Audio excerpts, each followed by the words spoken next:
Hello, hello les amis, bienvenue à tous. Alors ça y est, nous sommes en live. Alors normalement, dites-moi si tout est OK. Est-ce que vous me voyez bien? Est-ce que vous m'entendez bien? Je vois que vous êtes déjà très nombreux dans le chat. Je vous partage mon écran et puis on reviendra tout à l'heure pour la session questions-réponses si tout est OK pour vous. Allez, on est parti, les amis. Alors, concernant notre réunion de ce soir, donc voilà, ça c'est fait. Est-ce que vous voyez mon écran? Est-ce que vous m'entendez? Donc ça, à ce que je vois, ça va que tout est bon. Alors, pour qui est cet atelier qu'on va voir ce soir? Donc, ça va être pour vous qui avez déjà investi. J'ai vu, j'avais fait un petit sondage, vous êtes très nombreux à avoir déjà investi, mais donc si vous avez déjà investi et vous en avez marre des banques, des locataires, des impôts qui vous freinent dans vos projets, eh bien, ce qu'on va voir ce soir, ça va être fait pour vous. Si vous posez des questions également sur les bonnes affaires, sur le financement, sur la fiscalité, sur tout ça, eh bien voilà, on va parler de tout ça également dans ce challenge dans le courant de la semaine. Pour ceux qui veulent débuter dans l'achat-revente, voire même aussi dans le locatif, puisqu'on va voir pourquoi l'achat-revente devient une stratégie indispensable, voire pourquoi pas également pour ceux qui souhaiteraient par la suite devenir marchands de biens, mais qui savent pas trop par où commencer, par quelle boule prendre. Eh bien, on va parler de tout ça également. Et en bref, si vous vous intéressez à l'immobilier, à l'achat-revente et que vous avez des questions sur ce sujet, eh bien, je vais m'atteler à répondre à toutes vos questions. Alors, qui je suis pour vous parler de tout ça? Bon, vous l'avez vu dans toutes les communications, les publicités, le groupe Facebook, les mails. Je m'appelle Jérôme Yvon. Je suis un ancien commercial dans le bâtiment. Je suis investisseur immobilier puisque c'était la base de mon arrivée dans l'immobilier en tant qu'investisseur. Je suis maintenant marchand de biens professionnel. J'ai une société depuis 2017 avec laquelle je fais des opérations. Je fais que les opérations en tant que marchand de biens. Et parallèlement à ça, je suis également coach immobilier, formateur et conférencier. C'est ce qui m'amène ici aujourd'hui avec vous. Voilà, j'ai la chaîne YouTube Jérôme Yvon, le blog qui est en train d'être refait, investisseur immobilier débutant, et la page Facebook également investisseur immobilier débutant, puisque je m'adresse aussi principalement dans un premier temps aux débutants et ensuite j'accompagne les personnes un peu plus perfectionnées. Alors, qui je suis et comment j'ai évolué, ça peut vous donner. Alors, c'est pas tellement voilà pour vous raconter ma vie, mais c'est surtout pour vous expliquer un peu la démarche qui peut vous amener aussi par la suite à devenir marchand de biens. Donc, j'étais, comme je vous l'ai dit, il y a quelques années, commercial dans le bâtiment. Pour la petite histoire, donc je vendais tout ce qui était système de sécurité, alarme, vidéosurveillance, alarme incendie, contrôle d'accès, etc. Donc, je passais mon temps chez des installateurs et sur des chantiers avec des architectes, des bureaux d'études, des conducteurs de chantier, etc., etc. Donc, c'était mon quotidien. J'étais très régulièrement sur des chantiers, souvent des très gros chantiers. Et est arrivée la crise des subprimes et en tant que commercial, eh bien, j'ai vu mon salaire divisé par deux puisque problème d'approvisionnement, problème de clientèle, la société dans laquelle j'étais, qui est une petite société, qui a commencé à perdre un petit peu de sa notoriété et après mon départ, qui a fini par déposer le bilan. Et parallèlement à ça, j'ai trouvé mon salaire divisé par deux et je me suis dit, il faut absolument que je trouve une source de revenus complémentaire. Et c'était la première fois que je me suis rendu compte de la fragilité de la fiche de paye, puisque jusqu'à maintenant, jusqu'à cette époque-là, j'avais jamais eu de problème financier, puisque tout se passait bien au niveau financier et professionnel pour moi. Et c'est là donc que j'ai commencé à investir dans l'immobilier avec un premier appartement dont vous voyez la photo ici. Ceux qui connaissent ou qui iront voir ma chaîne YouTube, vous verrez que j'ai des très très vieilles vidéos qui ont été faites dans cet appartement, qui a été mon tout premier appartement. Et c'est comme ça que j'ai commencé dans l'immobilier.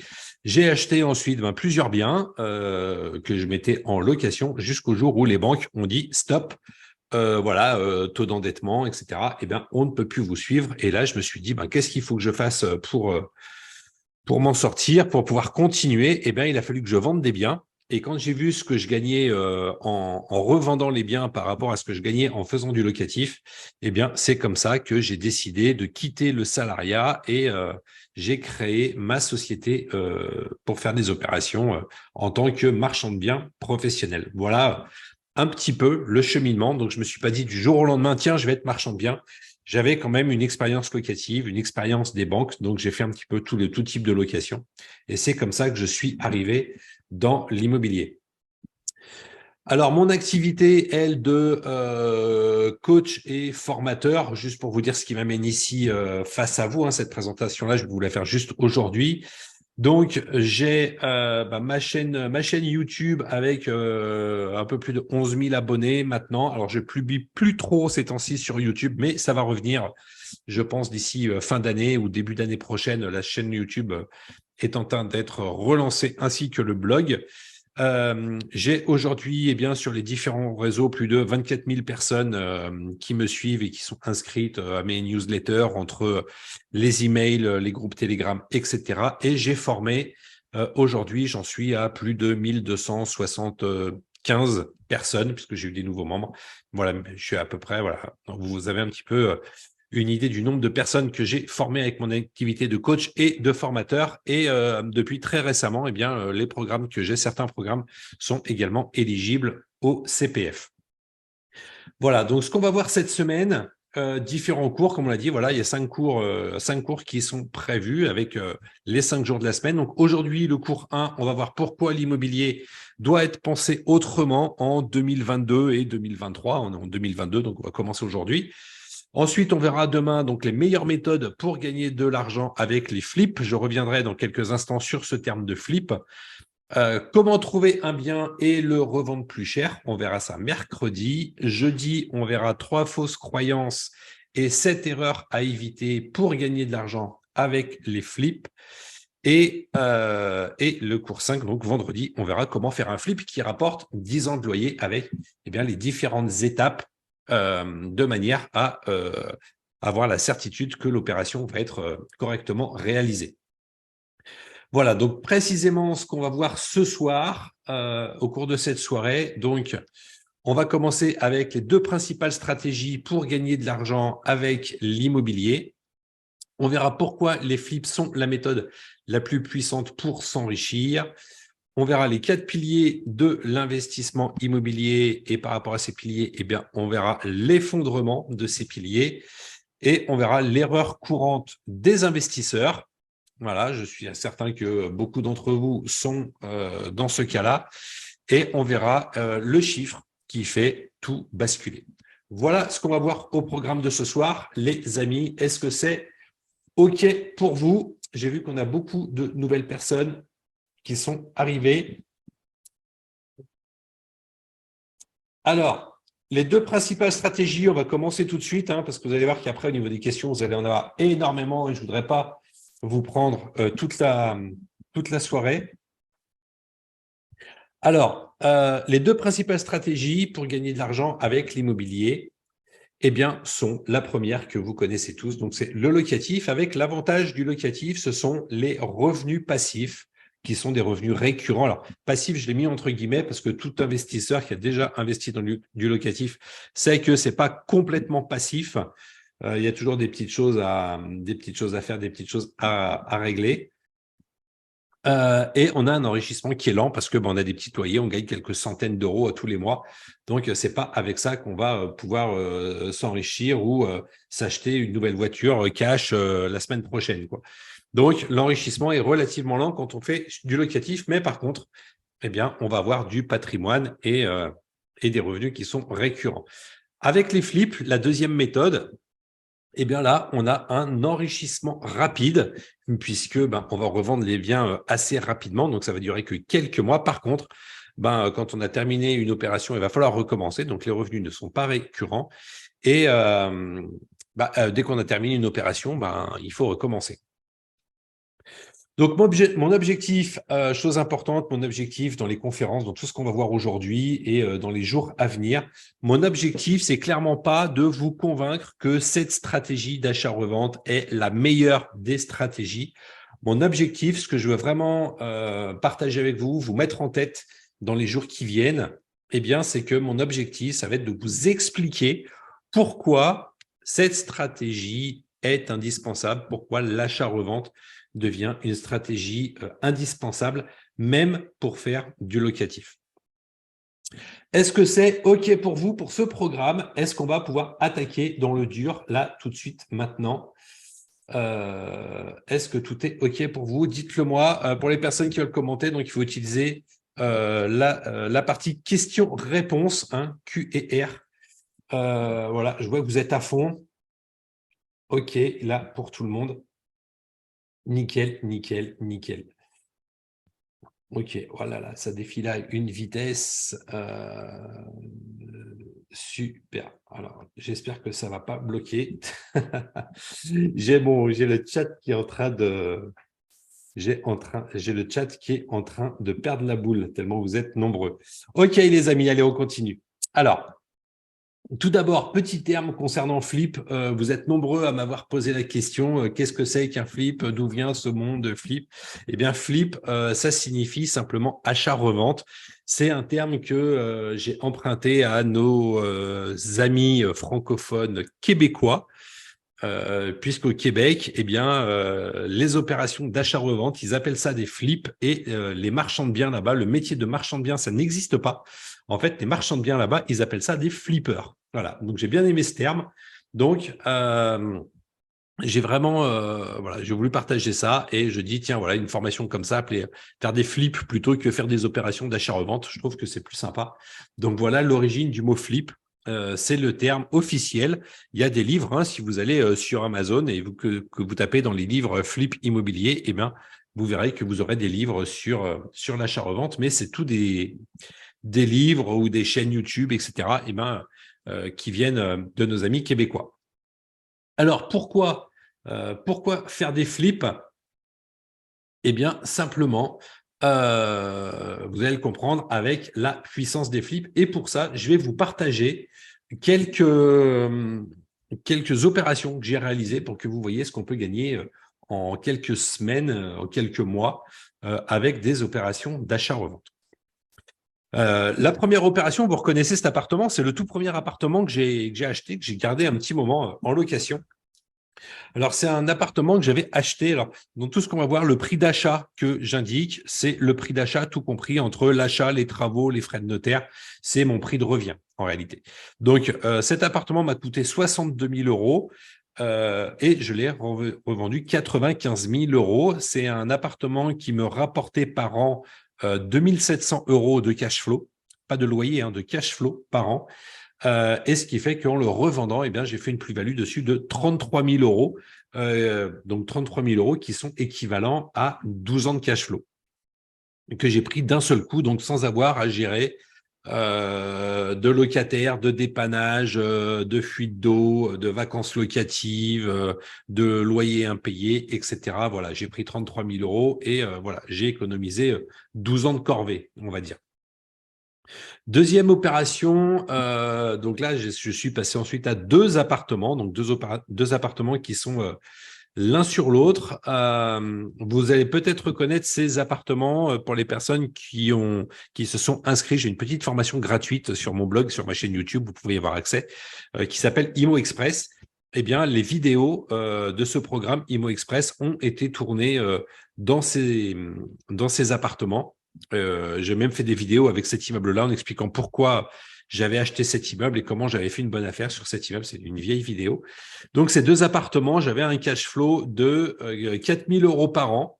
Pareil, je les ai revendus avec une plus-value de 47 000 euros, qui est équivalent là aussi. Alors, c'était pas vraiment une volonté de ma part, mais le hasard fait que là aussi, j'ai pris 12 ans de cash flow d'un seul coup. Ensuite, je suis passé un petit peu plus grand avec un petit immeuble avec 3 T2 de 25 mètres carrés. Donc, ces immeubles, je les ai entièrement meublés et équipés. Donc ça m'a revenu en tout à 166 000 euros. et j'ai revendu tout ça 255 000 euros. Alors, demain, je reviendrai en détail sur toutes ces opérations, comment je les ai trouvées, qu'est-ce que j'ai fait comme travaux, comment je les ai optimisés, comment je les ai valorisés, comment je les ai revendus, voilà, comment j'ai été imposé dessus, etc. Voilà, je redétaillerai tout ça demain. C'est pas l'objectif ici, c'est surtout de vous montrer aujourd'hui le type d'opération qu'on peut faire avec de l'achat-revente. Ensuite, alors petite question, voilà, je vois qu'il y en a qui pose la question, qu'est-ce que c'est exactement que le cash flow, puisque j'utilise ce terme. En fait, le cash flow, c'est l'argent qui reste sur votre compte une fois que vous avez tout payé, donc remboursé le crédit, l'assurance, etc., tous les petits frais, éventuellement, voilà, les charges de copro, etc.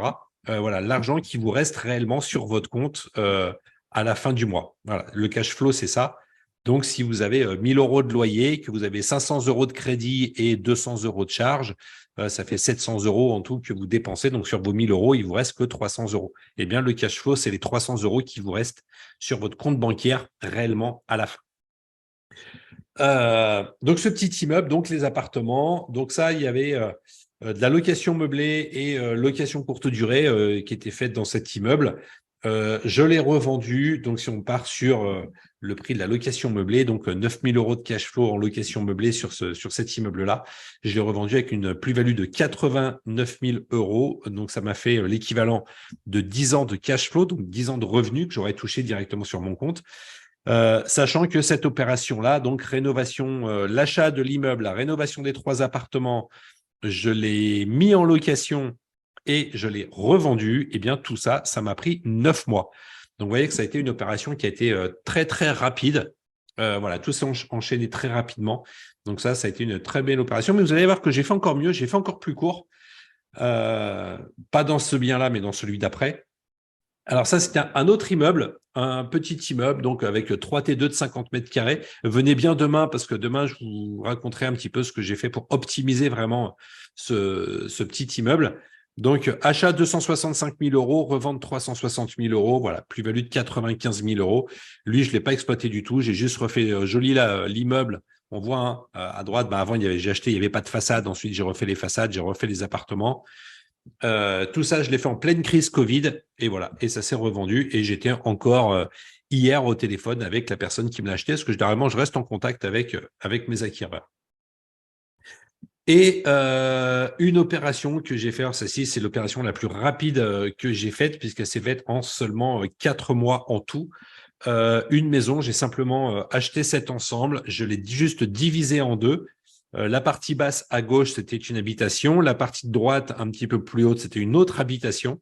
Donc, j'ai simplement fait venir un géomètre pour séparer les deux, pour en faire 2 biens divisés, 2 biens différents. Et j'ai revendu chaque bien individuellement. Donc, il y avait les locataires qui étaient dedans, qui ont acheté la partie où ils habitaient. Et ceux d'à côté, la partie vide à côté, je l'ai revendu à des personnes qui allaient en faire leur résidence principale. J'ai fait 0 travaux dedans. 120 000 euros de plus-value. Tout ça, ça a été fait en 4 mois, puisque sur cette opération-là, j'ai revendu avant d'avoir acheté. Alors, je n'ai pas revendu complètement, mais c'est-à-dire que au moment où moi j'ai acheté, donc j'ai signé chez le notaire et j'ai payé ce bien pour l'acquérir, j'avais déjà signé un compromis pour le revendre. Alors, ça a pris 4 mois, mais ça aurait pu être beaucoup plus rapide, parce que dans ces 4 mois, j'ai eu le mois d'août, et j'ai eu ensuite le géomètre qui a pris 1 mois de retard puisqu'il avait pris de retard à cause du mois d'août. Donc, s'il n'y avait pas eu ce mois d'août, j'aurais pu faire cette opération en 2 mois seulement. Mais bon, voilà, 4 mois, c'est quand même pas mal. Voilà le type d'opération qu'on peut faire avec l'achat-revente. Donc, est-ce que vous voyez un petit peu la puissance de ces flips? Je vois qu'il y a pas mal de questions par rapport à ça. Alors, il y a les deux. Je vois qu'il y a Yannick qui a posé la question. La plupart de ces opérations, je les ai fait à titre perso. C'était avant cette maison-là. Je l'ai fait avec ma société. Parce que là, c'était vraiment de la division. Mais les autres, c'est des appartements que j'avais mis en exploitation, que j'ai loué et que j'ai revendu derrière, quoi. Voilà, je vous parlerai de la plus-value un petit peu plus tard parce qu'on fera une session également et je répondrai aux questions aussi sur les impôts parce que ça, c'est assez complexe là-dessus. Voilà, l'imposition, voilà, c'est un faux problème. L'imposition, c'est pas aussi important qu'on voudrait le croire, comme le dit Noël. Voilà, la plus-value, c'est avant. La plus-value, en fait, la plus-value, c'est les impôts. Je réponds à Séverine, là, qui me posait la question. Séverine qui me dit, est-ce que la plus-value, c'est après ou avant les impôts? En fait, alors, la plus-value, c'est par rapport à notre prix d'achat. C'est le prix de vente moins le prix d'achat. C'est ça notre plus-value. Et c'est là-dessus, c'est sur cette différence qu'on va payer ça. Et ce qu'on va appeler la taxe sur la plus-value, ce n'est pas une taxe. En réalité, ce sont des impôts. Voilà, donc je reviendrai en détail sur toutes ces opérations-là. Je reviendrai en détail demain. Voilà, donc Phil qui me demandait, voilà, pour la maison, c'était déjà tout divisé, eau, électricité, tout ça, c'était déjà tout divisé puisque c'était déjà 2 habitations distinctes. Il y avait 2 personnes qui habitaient dedans, des locataires sur la partie gauche, la propriétaire de l'ensemble qui habitait à droite, la propriétaire à droite est décédée, et donc les héritiers ont revendu l'ensemble. Donc c'était déjà tout divisé, il y a juste à faire passer le géomètre. Voilà, je repasserai tout à l'heure sur vos questions et je répondrai à tout ça, vos questions par rapport à tout ça.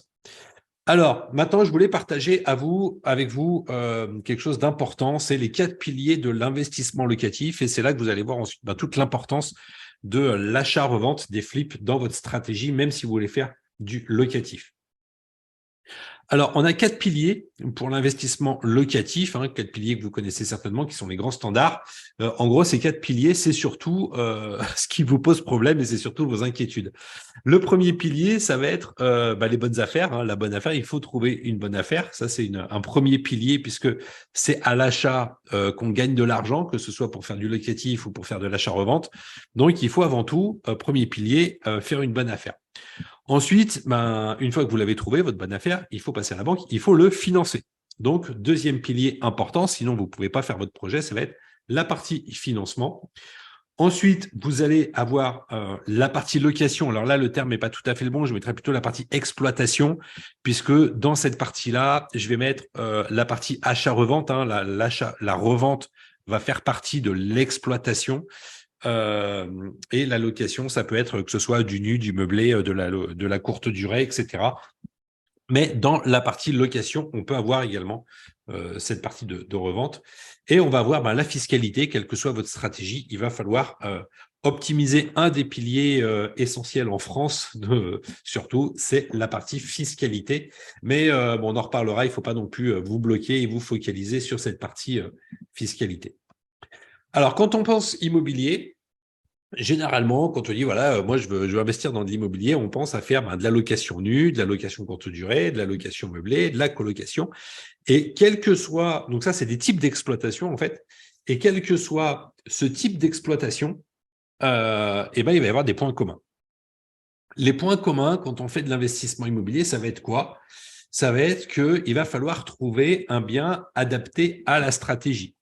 Ce que j'entends par là, c'est que si vous voulez faire de la location courte durée, généralement, vous allez chercher un petit appartement, un studio ou un T2, une petite surface assez bien placée qui va s'adapter à de la location courte durée. Si vous voulez faire de la colocation, il va falloir trouver des biens plus grands qui vont être adaptés avec 3, 4, 5 chambres qui vont être plus grands et qui vont s'adapter à la colocation.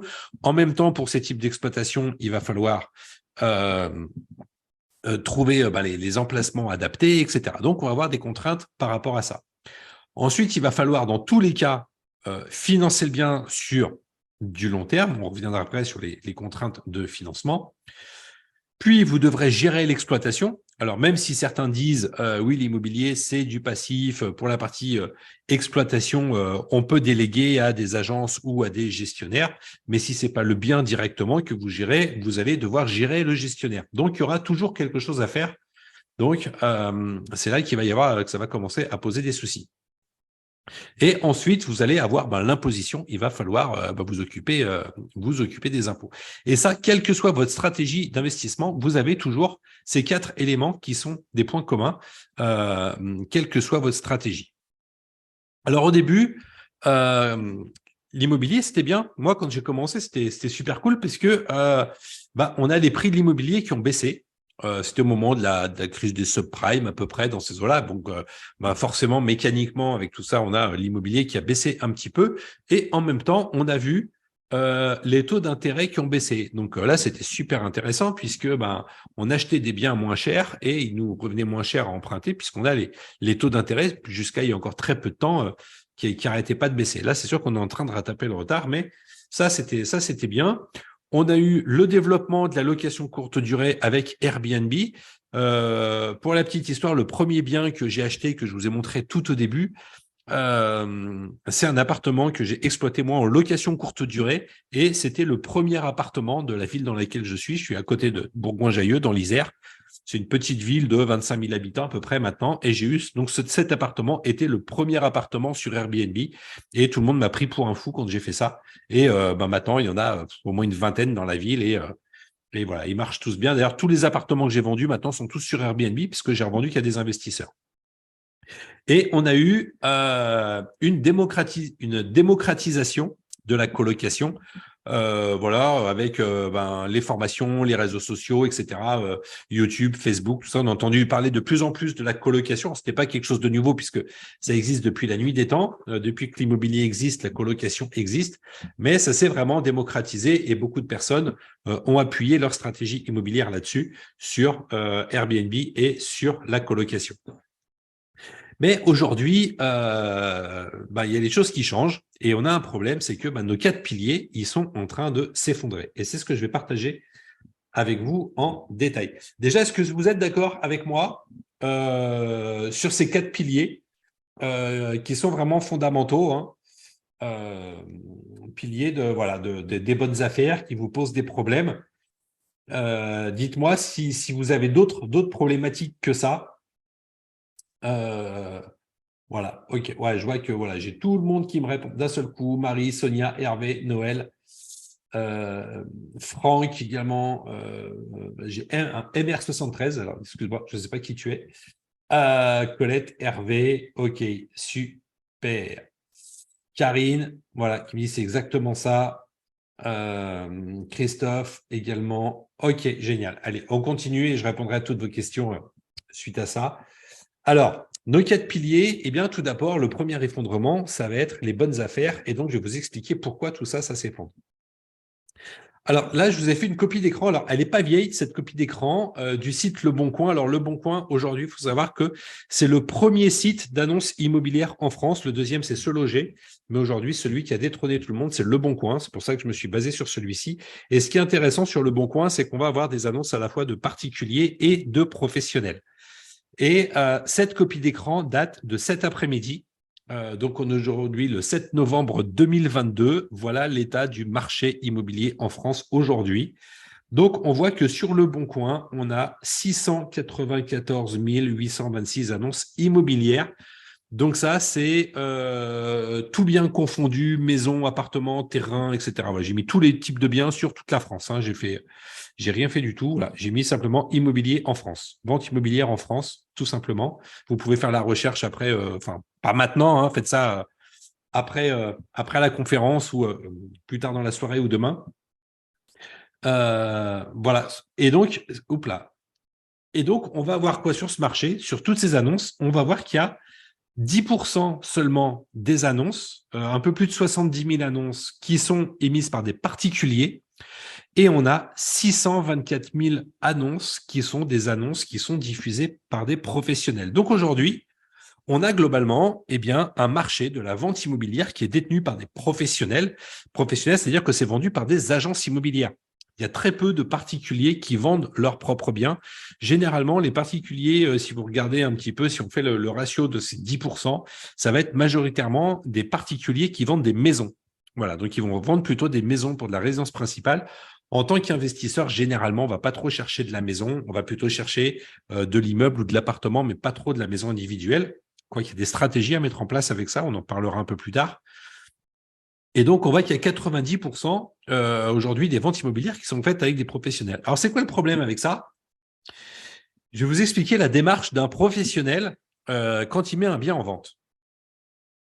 Et bien, tout d'abord, le professionnel qui prend un bien en vente, soit il peut l'acheter lui, hein, il le prend même pas à la vente, il dit au particulier si lui est investisseur et qu'il veut acheter des biens, il trouve il a un bien sympa, il dit c'est bon, je le prends pour moi, je l'achète.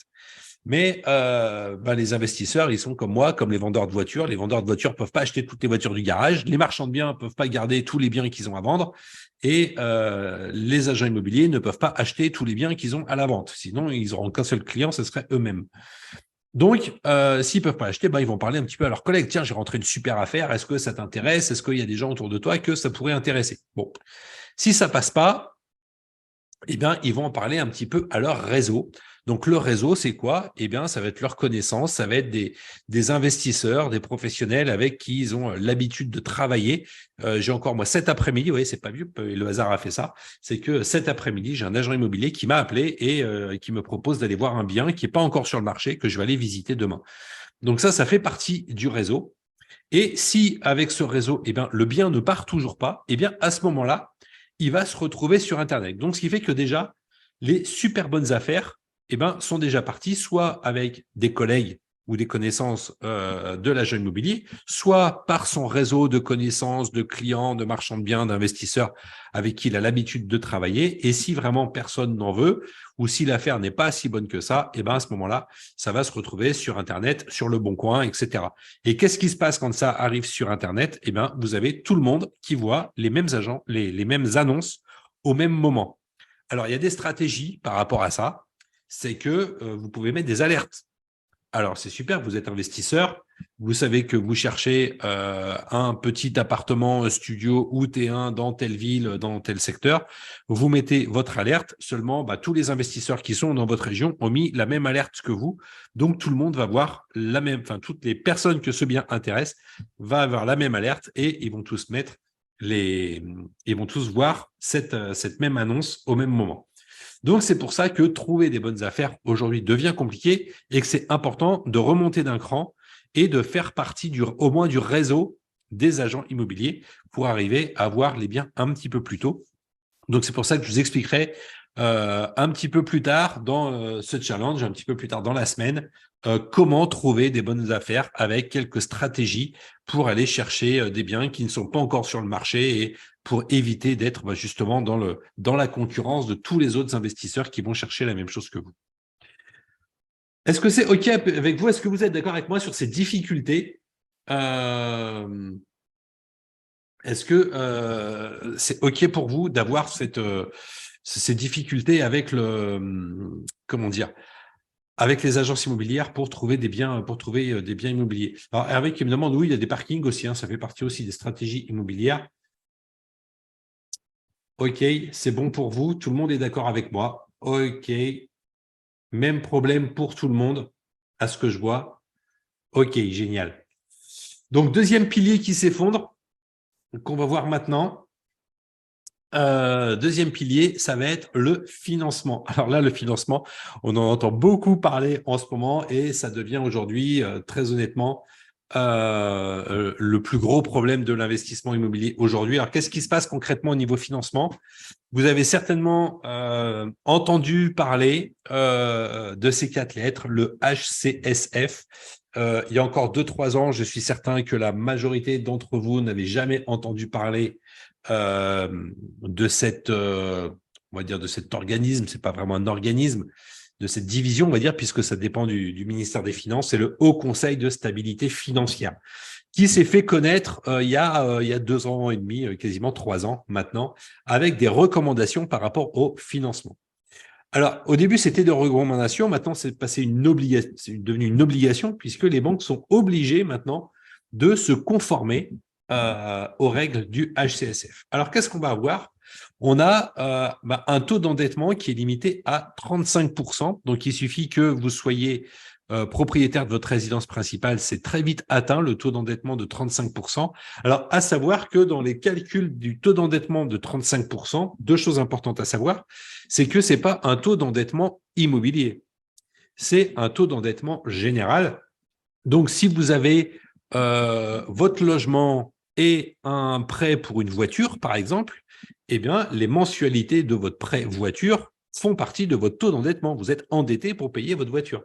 Donc, c'est le cumul de toutes vos dettes qui vont permettre de déterminer votre taux d'endettement.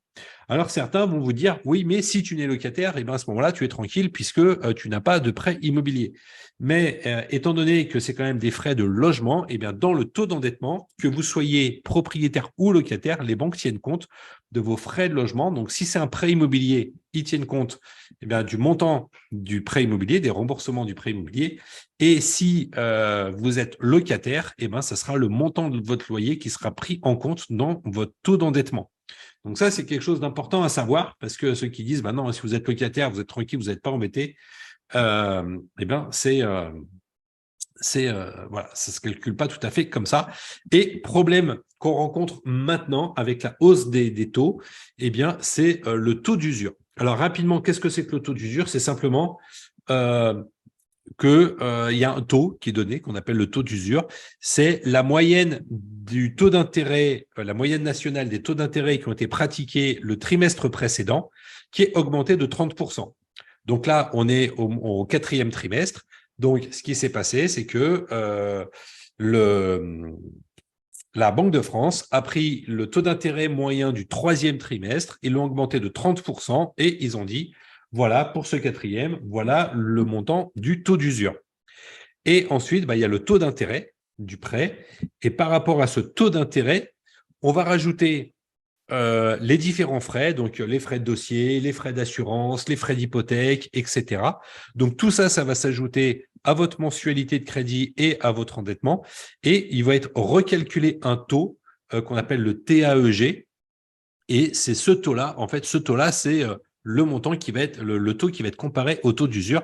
Et il ne faut pas que ce taux dépasse le taux d'usure. Le problème, c'est qu'aujourd'hui, étant donné qu'on a des taux d'intérêt qui sont très proches du taux d'usure, puisque le taux d'usure, lui, il est fixé pour 3 mois, mais en 3 mois, le taux d'intérêt n'arrête pas d'augmenter en ce moment, eh bien, on se retrouve à un taux d'intérêt qui est limite au même pourcentage que le taux d'usure. Donc, dès que vous rajoutez des frais dessus, eh ben, vous ne pouvez plus emprunter, quelle que soit votre situation.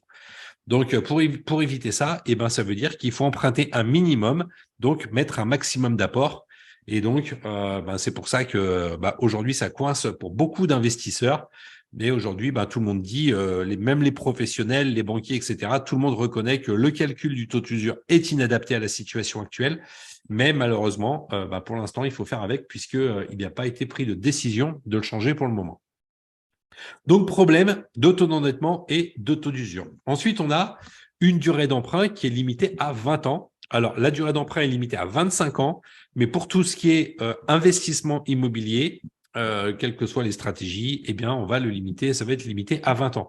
Donc, avec une durée d'emprunt limitée à 20 ans, ça va baisser la rentabilité, puisque le montant des mensualités va être plus élevé, donc on rembourse plus, donc on est moins rentable.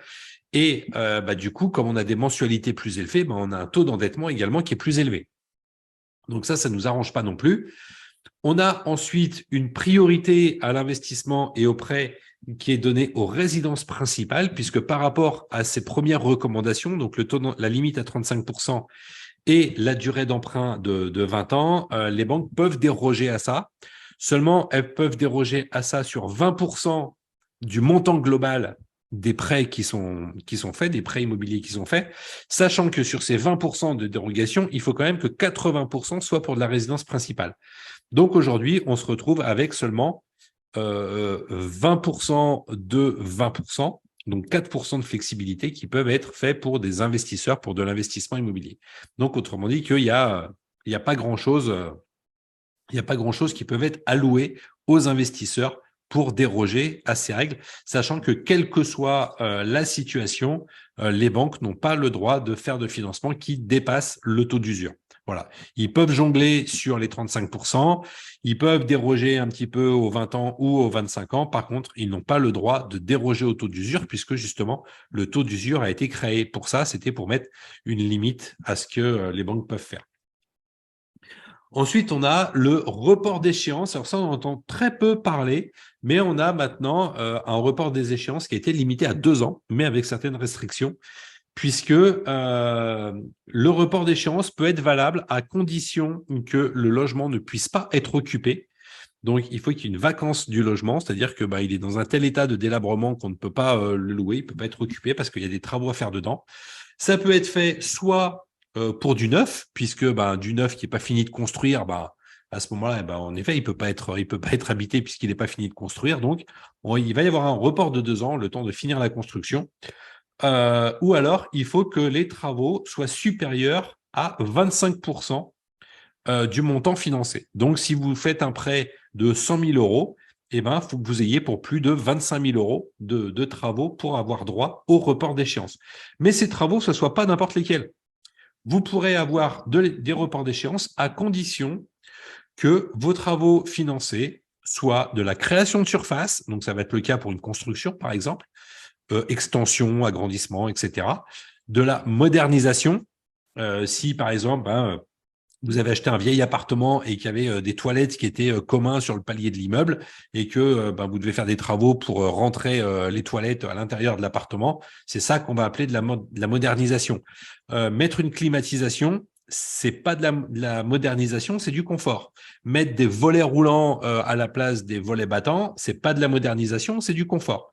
Donc, la modernisation, c'est vraiment quelque chose qui va être commun à l'ensemble des appartements qui vont améliorer la qualité de vie et pas le confort, mais vraiment la qualité de vie. Ça peut être des travaux d'assainissement ou des travaux de rénovation énergétique, donc isolation, VMC, chauffage, etc.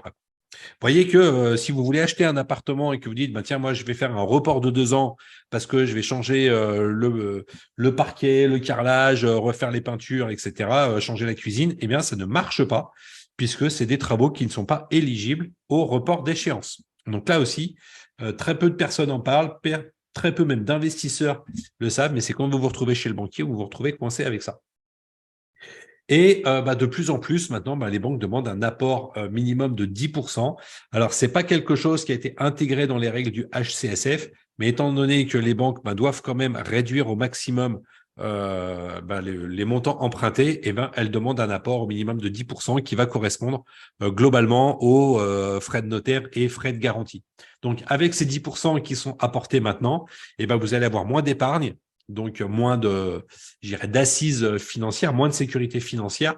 Et ensuite, il va y avoir une certaine durée de reconstitution de cet apport, parce que si vous amenez 10 ou 15 000 euros en apport sur un bien, vos premiers mois, voire premières années de location vont servir uniquement à reconstituer de l'argent que vous aviez déjà et que vous avez donné à la banque. Donc, vous allez perdre pas mal de temps avec ça. Donc voilà, ce qui fait qu'aujourd'hui, le pilier du financement qui s'écroule, étant donné que tout ce qui était les prêts à 110% sur 25 ans sans apport avec 3 ans de report et tout ça, c'est terminé. Est-ce que vous êtes OK avec moi sur cette partie sur le financement Alors, il y a parfois, je vois Christophe qui dit, le report d'échéance, ça a marché. Il y a certaines banques qui passent un petit peu au travers, ça dépend des dossiers, mais il y a certaines banques qui respectent scrupuleusement. Et si vous regardez les textes du HCSF, j'avais fait des vidéos là-dessus sur ma chaîne YouTube, les textes du HCSF sont très clairs sur les règles de report. C'est pas moi qui ai inventé ces règles-là, c'est simplement en lisant les règles du HCSF. Voilà. Donc après, il y a certaines banques, tout ça, c'est des choses qui peuvent être dérogées par certaines banques. Il y a aujourd'hui, je dirais 2, 3 banques en France, je dirais même plutôt 2 qui dérogent encore un petit peu à ces règles. Mais parce que cette année, en fait, 2022, c'est l'année de mise en application de ces règles. Donc il y a encore une certaine, une certaine tolérance sur ce qui est fait. Mais 2023, ça va être vraiment hyper strict puisque maintenant, tout ça, ça va être vraiment concret pour du 2023. Alors ensuite, on a des problèmes qui arrivent ou qui vont arriver concernant l'exploitation. Alors l'exploitation, qu'est-ce qui se passe aujourd'hui quand on va faire de la location nue?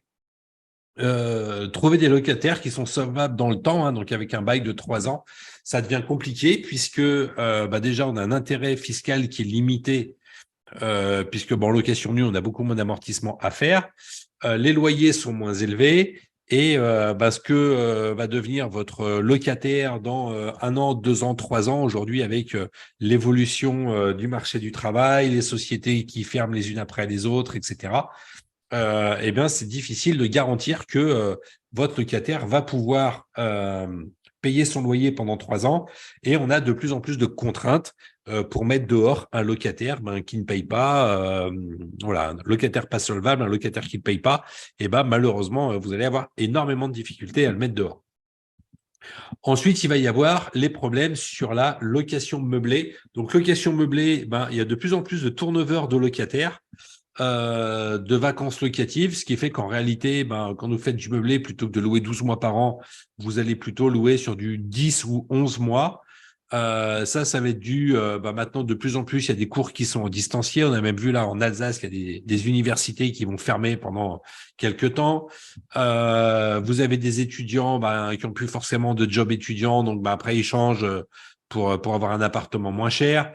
Donc voilà, beaucoup plus de turnover, puis beaucoup plus de concurrence. Donc aujourd'hui, vous avez des jeunes qui vont être dans un appartement, puis ils vont se dire tiens, puis ils voient une annonce pour un autre appartement un peu plus sympa ou tout aussi sympa que le vôtre, mais un petit peu moins cher. Et hop, ils n'hésitent pas, ils déménagent et puis ils changent d'appartement.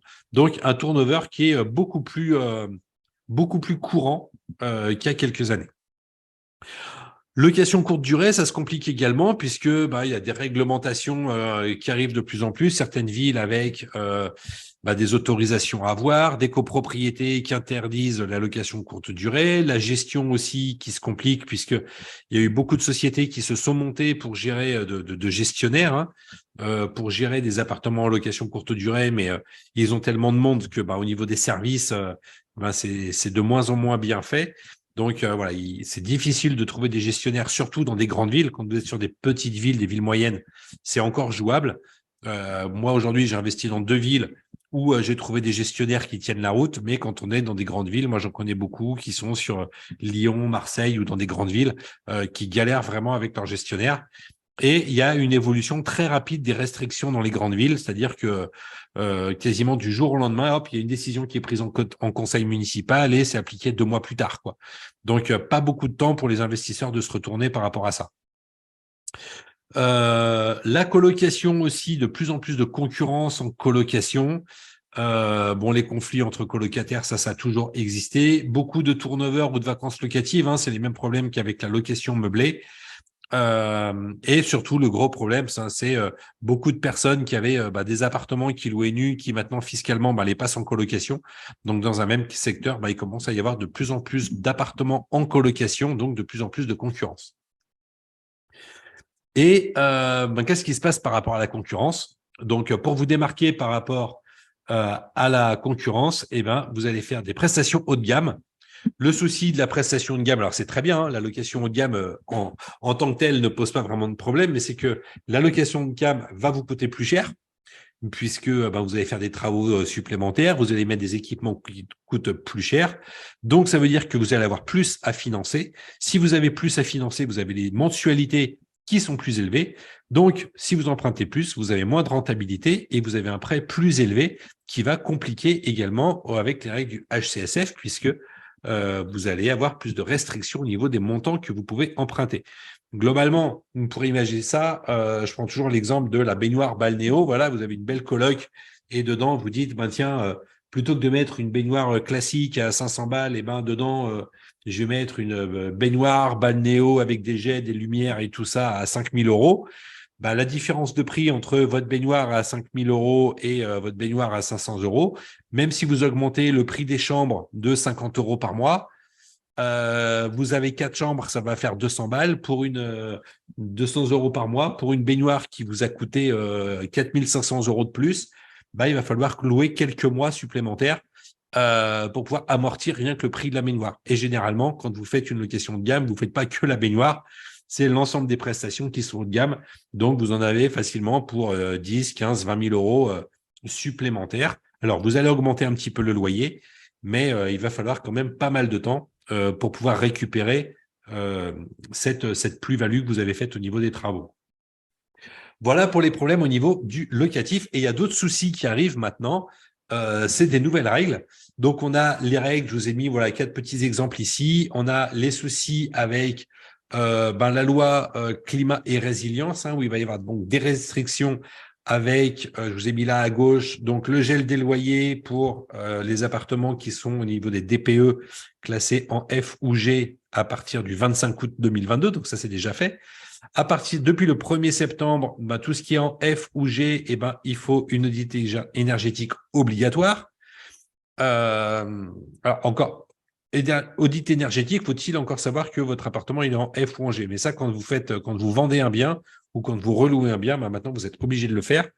À partir de 1er janvier 2023, location interdite pour les logements qui sont classés en G, qui ont un chauffage en énergie primaire, c'est-à-dire donc chauffage gaz et chauffage au fioul. Donc là déjà, ça va entraîner des travaux. Vous voyez, bon, je vous fais pas toute la liste, mais il y a beaucoup de contraintes par rapport à ça. Je vous mettrai ce document-là que vous avez ici à gauche avec les dates clés. Je vous mettrai, je vous partagerai dans le groupe Facebook puisque c'est quelque chose qui va intéresser pas mal de monde. Je vous ai mis ici au milieu également donc les copropriétés. Je ne sais pas si vous en avez entendu parler. Il va falloir mettre en place maintenant un plan pluriannuel de travaux pour la rénovation énergétique. Donc, ça va faire des frais de copropriété supplémentaires. On a certaines villes où les propriétaires vont bientôt avoir un permis de louer. Vous voyez, je vous ai mis ça, c'est le cas à Meaux, par exemple, mais il y a d'autres villes également où ça va être mis en place. Et vous avez l'encadrement des loyers qui a déjà aujourd'hui dans certaines grandes villes, comme Lyon, Villeurbanne, Paris, etc. Il y a beaucoup de grandes villes où il y a l'encadrement des loyers. Eh bien, ça va s'étendre. Il y a de plus en plus de villes qui ont fait la demande à avoir un encadrement des loyers. Donc là, c'est pareil, il va falloir investir ailleurs que dans des grandes villes. Donc voilà, toutes ces règles-là font que la partie exploitation quand même se complique aussi de plus en plus. Alors, ça ne veut pas dire qu'il ne faut plus faire de locatif, ce que je vous dis là. Voilà, je suis pas en train de complètement broyer du noir, mais je vous mets vraiment en face de certaines réalités. Donc, comme je l'ai dit tout à l'heure, le problème, c'est pas le problème, c'est votre réaction face au problème. S'il y a des problèmes avec les grandes villes, investissez simplement dans des villes plus petites, où il y a moins de risques d'avoir de l'encadrement des loyers, voilà, des autorités, des permis de louer, etc., quoi. Donc, il y a des stratégies à mettre en place par rapport à ça, mais ce que je veux dire, c'est que l'investissement immobilier aujourd'hui ne peut plus être pensé comme il y a 3, 4, 5 ans. C'est surtout ça que je veux vous démontrer ici aujourd'hui. Est-ce que c'est OK pour vous avec ce qu'on vient de voir sur les difficultés d'exploitation?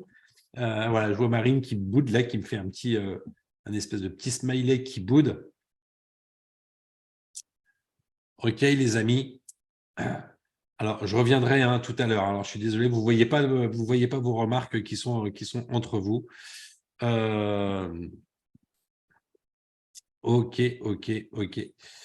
Pour demain, j'essaierai de résoudre ce problème de chat. Vous inquiétez pas, mais utilisez vraiment la partie questions-réponses pour vos remarques et vos commentaires. J'y reviendrai tout à l'heure. Quatrième pilier qui s'effondre, c'est le côté fiscalité, les amis, la fameuse fiscalité française qui aujourd'hui fait beaucoup de mal au domaine de l'immobilier, puisqu'aujourd'hui, il faut savoir que le problème de l'immobilier est la principale raison qui fait que la France est un des pays dans lequel il y a le moins d'investisseurs en Europe, c'est l'instabilité fiscale, justement.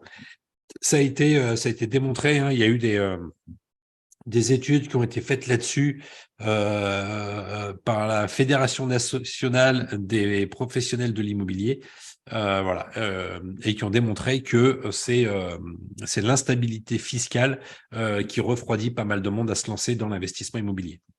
Alors, qu'est-ce qui se passe? Simplement, c'est qu'il y a des nouvelles réformes chaque année, donc on n'a aucune visibilité sur la fiscalité. Bien malin celui qui pourra dire quelle sera la fiscalité immobilière dans 1 an, 2 ans, 3 ans, puisqu'il y a une nouvelle réforme fiscale tous les ans. Donc, ça, on ne peut jamais le prévoir. On a un passage automatique maintenant qui se fait du statut de LMNP au statut LMP quand on dépasse certains niveaux de revenus. Donc, il y a beaucoup de charges qui viennent se mettre en plus dessus. Donc, vous avez des pertes de revenus. Donc, au bout d'un moment, quand vous avez des pertes de revenus, vous dites, tiens, il faut que je réinvestisse de manière à pouvoir refaire du déficit, etc. Le problème, c'est que pour réinvestir, vous êtes coincé avec ce qu'on a vu, les règles du HCSF, les taux d'endettement, etc. Donc, c'est pas facile de réinvestir, c'est pas aussi facile qu'avant. Et donc, il n'y a aucun prévisionnel à long terme possible. Donc aujourd'hui, ceux qui veulent investir pour dire tiens, j'investis maintenant, je vais avoir mes loyers, voilà, qui vont me payer mon bien et je fais du patrimonial et j'aurai quelque chose à léguer et des revenus pour ma retraite. Eh bien aujourd'hui, c'est de plus en plus compliqué. Je vais vous donner un exemple concret, une petite histoire concrète d'une de mes amies qui aujourd'hui vit de ses investissements. Elle est à Lyon. Et donc, elle a plusieurs appartements, elle fait de la colocation et de la location courte durée. Donc, elle a arrêté de travailler, son mari a arrêté de travailler, tout va bien pour eux, ils vivent très bien de leur revenu locatif, ils ont des bonnes rentabilités, ils ont fait des bonnes affaires. Et donc, vu le nombre d'appartements et de chambres qu'ils ont en colocation, tout va très bien pour eux. Et puis, ils se sont dit, tiens, on va anticiper un petit peu, on va faire un audit fiscal et on va demander à un expert comptable de nous faire une projection de notre fiscalité pour les 10 ans à venir.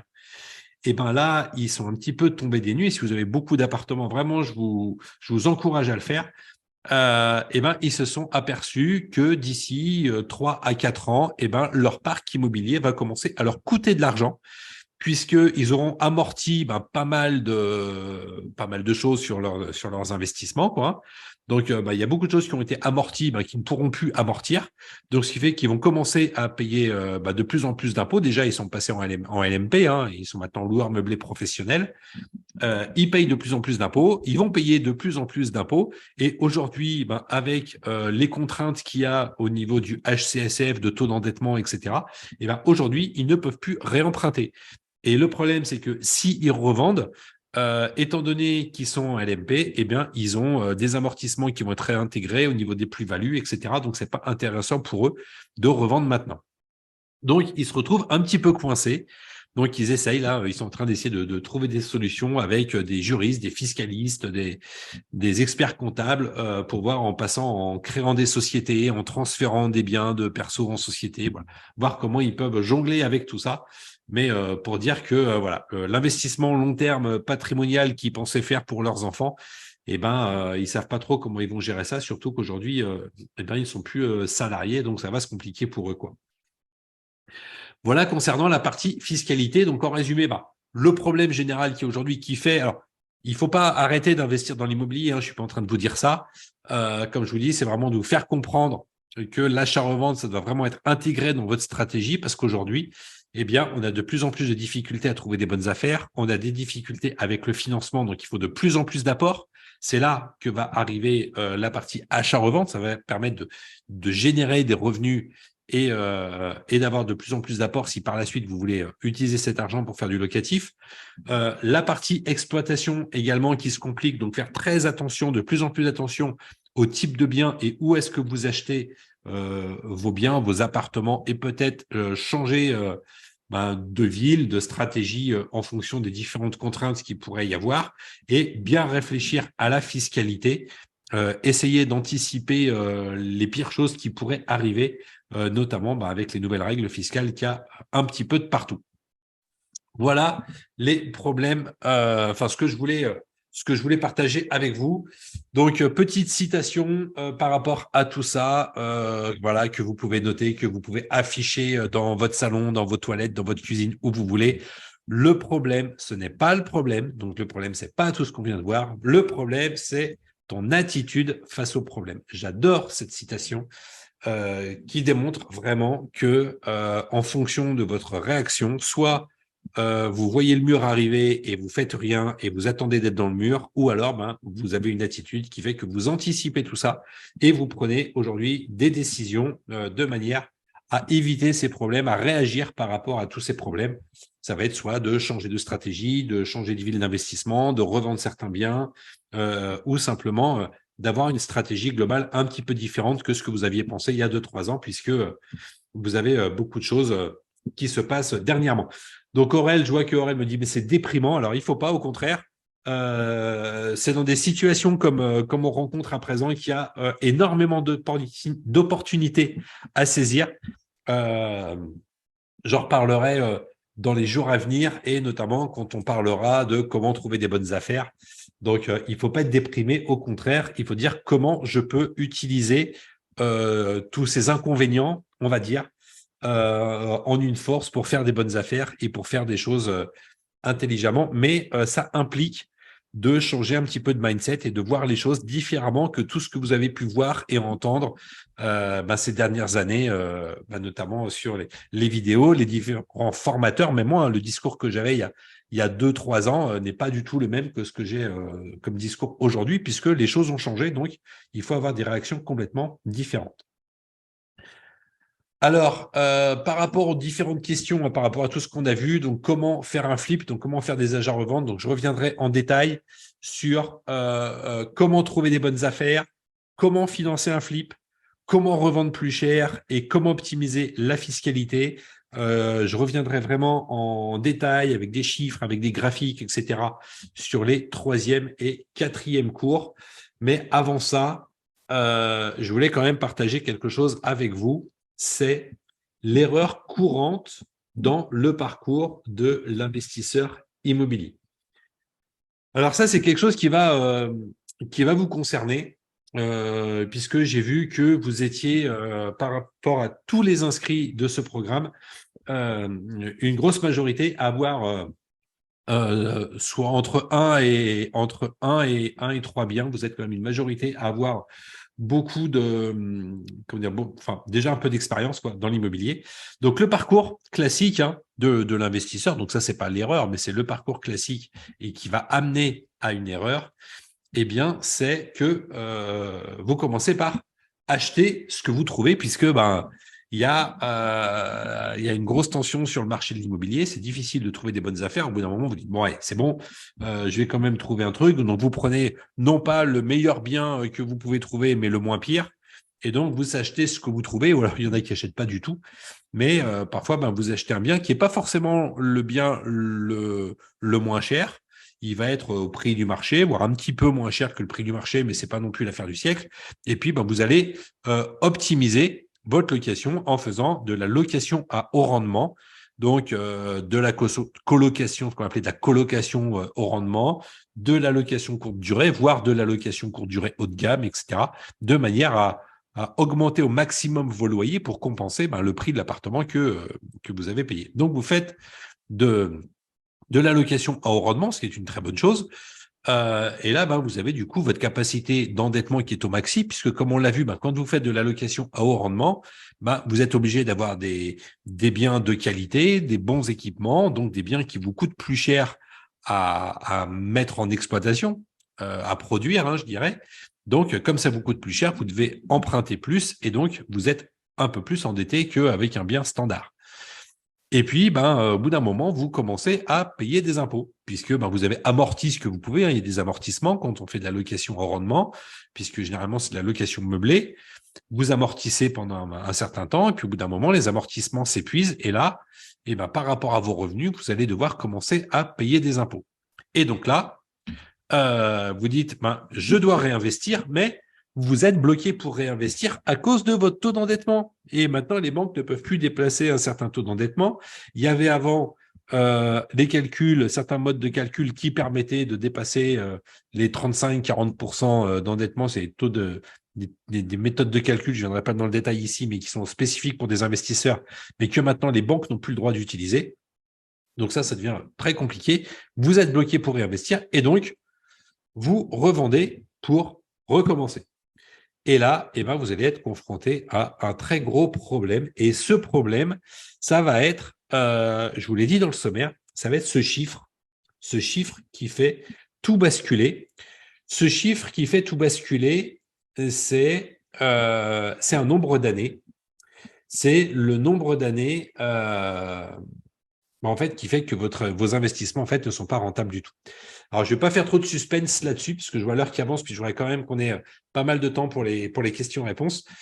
Qu'est-ce qui se passe? Ce chiffre, c'est 7 ans. 7 ans, c'est la durée de vie réelle d'un prêt immobilier avant qu'il y ait une revente. Alors, ce que je mets revente, en fait, c'est la revente du prêt, c'est-à-dire que au niveau des banques, sur les statistiques nationales, les prêts immobiliers sont gardés en moyenne 7 ans. Soit parce que les biens sont revendus, soit parce qu'ils sont remboursés, soit parce qu'ils sont renégociés. Quand ils sont renégociés, généralement, c'est qu'il y a d'autres biens qui reviennent derrière, etc., ou des regroupements de crédits. Mais en moyenne, surtout avec les reventes, les prêts sont remboursés au bout de 7 ans. C'est une moyenne nationale. Pour certaines personnes, ils vont le garder 10 ans. Pour certaines personnes, ils vont le garder 3 ans. La moyenne nationale, c'est 7 ans. Et 7 ans, qu'est-ce que c'est? À quoi ça correspond? Eh bien, c'est la durée moyenne de défiscalisation quand vous êtes en location meublée non professionnelle ou LMP, hein, c'est un peu pareil, puisque avec les travaux, les frais, l'amortissement du bien, etc., vous allez amortir pendant maximum, enfin on va dire en moyenne haute, ça va être 7 ans. Et au bout de 7 ans, si vous n'avez pas racheté d'autres biens, vous allez commencer à payer des impôts. Mais si vous ne pouvez pas, comme on vient de le voir, si vous ne pouvez pas racheter un autre bien à cause de votre taux d'endettement, vous devez revendre. Et là, vous revendez donc au bout de 7 ans. Sinon, vous avez votre appartement qui commence à vous coûter de l'argent plutôt que vous en rapporter. Et en même temps, c'est la durée moyenne qu'il faut pour reconstituer son apport. Vous vous souvenez, tout à l'heure, je vous ai dit que maintenant, les banques demandent 10, 15, 20% d'apport. Et donc, quand vous regardez les mensualités de ce qui va vous rester réellement à la fin, une fois que vous avez payé le prêt, les charges, le banquier, enfin les différents frais, les impôts, le comptable, l'eau, l'électricité, etc., si c'est votre charge, une fois que vous enlevez tout, vous voyez qu'il vous reste, même en faisant de la location haut de gamme, il vous reste pas grand-chose. Et la durée moyenne qu'il faut pour reconstituer cet apport va être de 7 ans. Alors, en fonction du type de location, il y en a certains qui me disent, oui, moi, je fais de la location courte durée, donc en fait, moi, j'ai remboursé en 3 ans ou en 4 ans. Ce que je vous donne, c'est vraiment une moyenne, tout type d'exploitation confondue. Et c'est une moyenne nationale, hein. C'est pas moi qui les invente, ces chiffres, hein. C'est les chiffres qui sortent vraiment des statistiques nationales qui ont été faites sur plusieurs études. Ce qui fait que vous avez votre bien, vous le gardez pendant 7 ans, vous faites des amortissements. Au bout de 7 ans, vous avez commencé à payer des impôts. Pendant ces 7 ans, qu'est-ce qui s'est passé? Vous avez récupéré du cash flow, mais ce cash flow, ce bénéfice, vous a simplement servi à reconstituer votre apport. Et maintenant que vous avez votre bien, votre apport qui a été reconstitué et que vous commencez à payer des impôts, vous le revendez et en fait, vous revendez en n'ayant rien gagné. Sans compter qu'entre-temps, au bout de 7 ans, vous aurez fait des petits travaux, des réparations, des choses comme ça, qui viennent aussi se rajouter par là-dessus. Hein. Ce n'est pas que par rapport à votre prix d'achat initial, mais tout ce qui est rééquipement, travaux, réaménagement, rénovation, etc., eh bien, ça vient aussi se rajouter là-dedans. Et donc, quand vous regagnez, vous n'avez pas gagné grand-chose. Donc, c'est pour ça que la stratégie moyen terme donc, de 7 ans, moi, je vous pose la question, d'après vous, est-ce que c'est fiable de baser une stratégie, de dire, voilà, je m'engage sachant que, en gros, sur les 7 premières années, je vais rien gagner ou pas gagner grand-chose réellement, même si vous avez de l'argent qui arrive sur votre compte, cet argent va juste servir à reconstituer de l'argent que vous avez avancé. Donc, est-ce que c'est vraiment fiable? Si vous revendez au bout de 7 ans, si c'est dans votre stratégie de dire c'est pas grave, moi je touche mes loyers et puis dans 7 ans je revends, quel sera le prix du marché quand vous allez revendre dans quelques années? Quelles sont les conditions des prêts dans 5, 6, 7, 8 ans? Quelles seront les conditions? Puisque là, vous voyez que ceux qui avaient mis leurs biens en disant tiens, je vais les revendre en 2022 ou en 2023, et voilà, avec ce qui se passe maintenant, les hausses de taux d'intérêt, etc., aujourd'hui, s'ils revendent, si ça se trouve, ils ne pourront même pas racheter. Quelle sera la fiscalité à venir, puisqu'on est quand même aujourd'hui en France un des pays les plus imposés, et ça va pas aller en s'arrangeant. Donc, quelle sera la fiscalité? Ils parlent même maintenant de mettre des fiscalités sur la plus-value des résidences principales, de certaines résidences secondaires, etc. Donc, voilà, donc ça va vraiment pas aller en s'améliorant. Donc, est-ce que cette réalité, est-ce que cette stratégie sur du moyen terme est fiable? Moi, je vous dis simplement, ne construisez pas aujourd'hui une stratégie sur un château de cartes. Il faut vraiment avoir une porte de sortie. Il faut vraiment anticiper tout ça et essayer d'avoir des stratégies qui vous permettent d'emprunter le plus sereinement possible et d'anticiper sur les 5, 7, 10 ans à venir. Alors, voilà ce que je voulais vous présenter. On va bientôt passer aux sessions de questions-réponses par rapport à tout ça. Juste un petit tips par rapport à ce qu'on va voir dans le prochain cours par rapport à tout ce que je vous ai dit là. On verra donc les 5 éléments que vous recherchez dans l'immobilier, quel que soit le type d'exploitation ou vos projets, vos objectifs avec l'immobilier. On fera un jeu avec le jeu des 8 différences. Voilà, je vous en dis pas plus. Il y aura même quelque chose à gagner. Je ne sais pas encore comment je vais organiser ça, mais j'ai même déjà prévu un petit cadeau pour vous. Donc, sur les 8 différences, il y aura quelque chose à gagner. On verra 5 opérations, les 5 opérations que je vous ai présentées tout à l'heure. Donc, on va les passer vraiment au scanner. Vous verrez comment vous auriez pu les réaliser. Donc, je vais tout vous expliquer sur ces opérations, comment je les ai trouvées, les travaux que j'ai fait dedans, comment je les ai exploités, comment je les ai revendus, comment je les ai optimisés, etc., etc. On verra tout ça en détail demain. Et puis voilà. Donc maintenant, eh bien, la parole est à vous, si je puis dire, à vos questions. Je vais repasser en plein écran. En tout cas, je vous remercie d'avoir suivi toute cette conférence jusqu'à présent. Je vais me remettre face à vous et on va pouvoir se causer, si je puis dire. Voilà. Voilà les amis, sur ce que je voulais vous présenter ce soir. Donc pour commencer, c'était vraiment un préambule sur l'achat-revente. Dans les prochains cours, on va vraiment passer sur du concret. Ce que je voulais vraiment aujourd'hui, comme je vous ai dit au tout début, c'est pas, je tenais vraiment pas à vous dire que cette stratégie de l'achat-revente est la meilleure, mais je tenais vraiment à vous expliquer pourquoi vous devrez intégrer l'achat-revente dans votre stratégie immobilière par rapport à tous ces changements qu'il y a eu depuis plusieurs années. Donc, j'espère que je vous ai pas fait trop peur. C'était pas l'objectif, c'était pas de vous faire peur, c'était surtout de vous sensibiliser à tous ces changements, parce que il y a beaucoup de choses qui se sont vues, qui se sont dites sur les différents réseaux sociaux, YouTube, Facebook, groupes, etc. par rapport à l'immobilier. Mais aujourd'hui, tout ce qui était dit depuis quelques années, c'est un petit peu en train de tomber à l'eau. Donc voilà, il faut vraiment avoir un changement de comportement, changement d'objectif, changement de stratégie. Et c'est vraiment là-dessus que je voulais pointer l'importance ce soir. Et dans les jours à venir, on verra vraiment concrètement comment réaliser vos opérations d'achat-revente avec des cas concrets, des problématiques et des solutions concrètes. Alors, dites-moi si vous avez… Alors, je vais reprendre quelques questions comme ça, vite fait. Je vais remonter un petit peu. Alors, peut-être pas à tout le monde, puisque j'ai plus de 300 questions.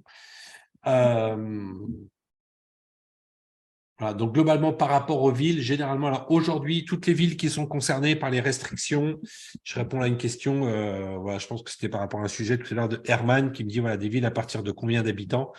Aujourd'hui, tout ce qui est restriction, c'est principalement sur des villes à partir de 100 000 habitants. Donc, moi, aujourd'hui, tout ce que j'achète, c'est généralement dans des villes autour de 30 000, j'irai entre 20 et 50 000 habitants, je dirais qu'on ne prend pas trop de risques. Voilà, il y a d'autres villes qui vont être plus grosses que ça, sur lesquelles ils vont mettre des restrictions avant de venir vraiment dans les petites, quoi. Voilà, les amis.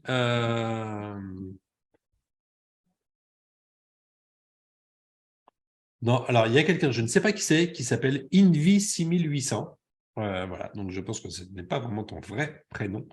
Qui me dit, je suis novice, j'ai l'impression que c'est une montagne. Est-ce que c'est possible ou est-ce qu'il faut être déjà dans l'investissement? Alors, pas du tout. Tu peux vraiment commencer à partir de zéro avec ce que je vais t'expliquer là. Au contraire, c'est même beaucoup plus facile puisqu'aujourd'hui, en partant de zéro, en étant novice, logiquement, tu n'as pas trop de taux d'endettement ou tu as un taux d'endettement qui doit être relativement faible. Donc, ce sera encore plus facile pour commencer à emprunter. Et en faisant une première opération en achat-revente, voilà, ça fera partie de la stratégie que je vais vous expliquer. Ce sera beaucoup plus facile en étant novice qu'en ayant déjà plusieurs biens et en taux d'endettement déjà avancé. Et pour ceux qui ont déjà un taux d'endettement avancé, qui ont déjà plusieurs biens, eh bien, il y a aussi par rapport à ça d'autres stratégies à mettre en place. Donc, c'est pour ça qu'il n'y a pas une façon de faire. Il y a vraiment différentes stratégies qui vont vraiment dépendre de votre situation, de vos revenus et de vos capacités d'emprunt aussi. Mareva qui me dit, alors peut-on investir en étant à Pôle emploi? Très honnêtement, très très compliqué. Alors je sais qu'il y a quelques vidéos qui tournent sur YouTube de quelqu'un qui dit ouais, j'ai pu emprunter en étant au Pôle emploi.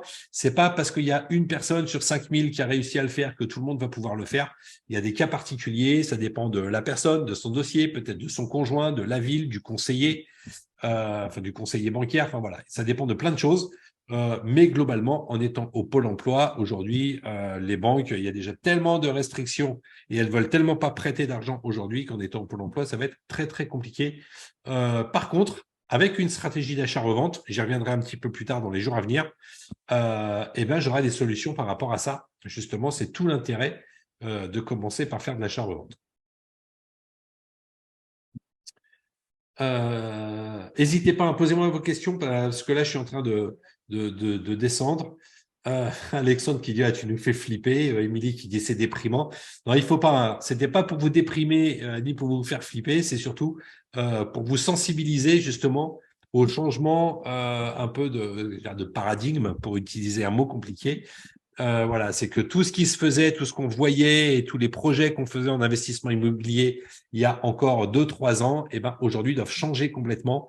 Et aujourd'hui, je dirais qu'on pourrait quasiment effacer toutes les vidéos YouTube sur l'immobilier qui datent de plus d'un an, parce que globalement, dans les stratégies, à mon sens, il n'y a quasiment plus rien de bon. Alors, il y aura toujours des exceptions d'une personne qui arrive à avoir un tel ou tel financement, mais ce que je vous donne là, c'est vraiment la règle générale et les règles qui sont données, qui sont réglementaires, quoi. Donc, c'est pas parce qu'il y a quelqu'un qui veut déroger à une règle que ça en fait le cas pour tout le monde, quoi. Donc, Isabelle, merci pour cette synthèse du verre vide. Eh bien non, justement, tu vois, on va remplir le verre puisque le problème, comme je disais, ce n'est pas le problème. Le problème, c'est ton attitude face au problème. Donc, quand tu vois le verre vide, eh ben, il faut changer d'attitude pour voir le verre plein. Et donc, c'est ce que je vais essayer de vous inculquer dans les jours à venir.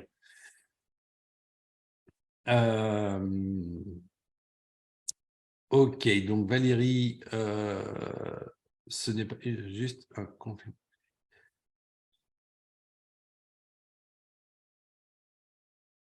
Tac, tac, tac. J'essaie de faire le tri parce qu'il y a juste des petits commentaires qui ne sont pas forcément des questions.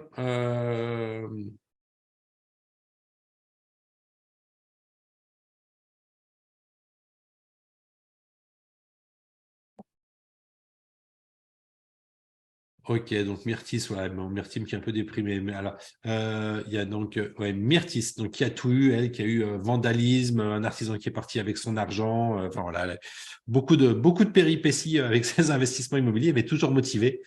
Donc, il n'y a pas de souci. On va s'occuper de te remotiver, de te redonner goût à l'investissement et à l'immobilier.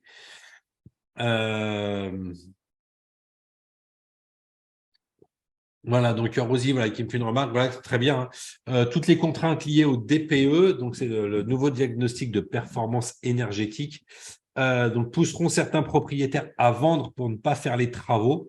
Et là, il y a des bonnes affaires qui sont possibles. En effet, il y a des stratégies à avoir hein, par rapport au DPE. Donc pour acheter des biens, il faut faire très attention quand même en acheter des biens qui peuvent avoir des notes en DPE qui sont en F ou en G. Demain, je vous expliquerai le cas d'un appartement sur lequel je suis actuellement. J'ai acheté un appartement, moi, qui était en DPE G. J'ai augmenté quand même la note qui fait qu'il peut être loué, il peut être vendu, etc. Mais aujourd'hui, je vous expliquerai pourquoi je ne peux pas faire ce que je veux avec ce bien et pourquoi j'ai une note qui est bloquée et que je vais avoir du mal à l'améliorer puisque il y a des éléments qui ne sont pas de mon fait que je ne peux malheureusement pas modifier. Je vous expliquerai ça demain. Voilà, Myrtis, donc qui ne déprime pas, qui cherche des solutions, ça c'est très bien.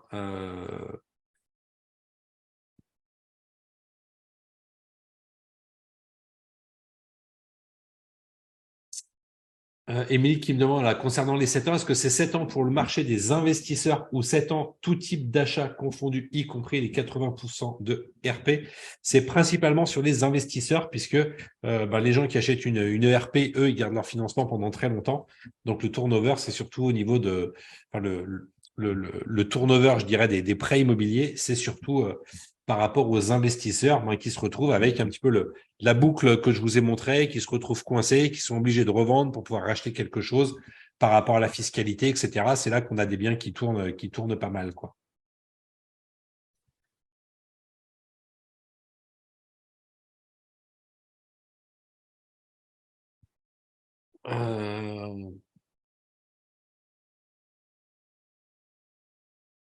Ok, je regarde vos questions hein, vite fait, n'hésitez pas à les poser hein, parce que je vais arriver là sur la fin. Si jamais il y a des questions auxquelles je n'ai pas répondu, n'hésitez pas à me les reposer après.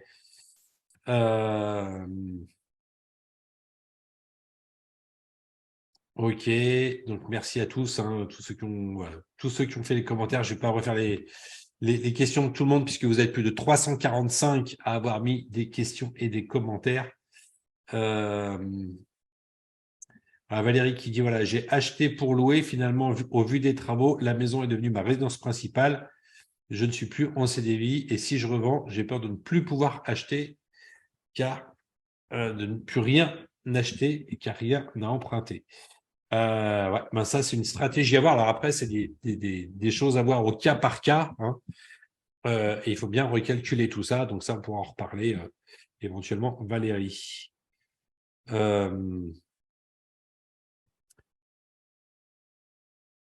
Donc j'ai Soussou qui me dit merci Jérôme, il faut avoir quelle somme pour démarrer cette opération?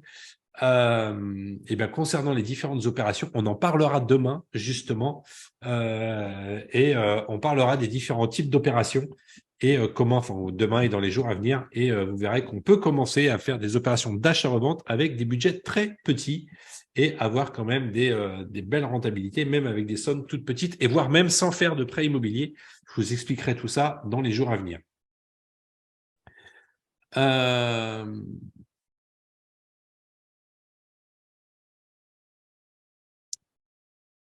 Tac, tac. Donc Hervé qui me demande l'intérêt d'une SCI. Alors, à mon sens, bon, la SCI, ça va surtout servir si on veut faire de l'achat à plusieurs ou alors pour de la transmission de patrimoine. Mais si c'est de l'intérêt de SCI au niveau fiscal ou alors au niveau financement, ça n'a aucun intérêt puisqu'il y a d'autres restrictions, il y a de la fiscalité également, il y a d'autres inconvénients.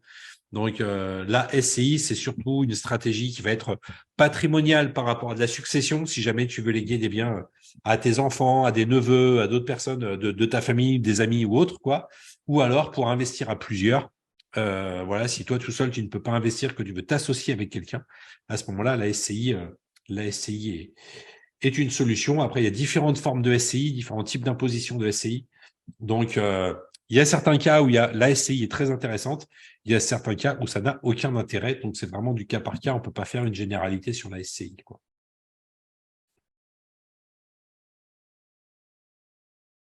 Donc, j'ai un spectateur anonyme qui me demande, là, j'ai pas compris, est-ce que c'est de l'achat-revente en tant que marchand de biens ou non? Non, tout ce que je parle ici et tout ce qu'on va voir dans ces 5 jours, c'est tout ce qui peut être fait en tant que particulier. Puisque justement, on ne peut pas devenir marchand de biens comme ça du jour au lendemain. Il faut quand même avoir une certaine expérience, et ça, je vous reparlerai aussi dans les jours à venir.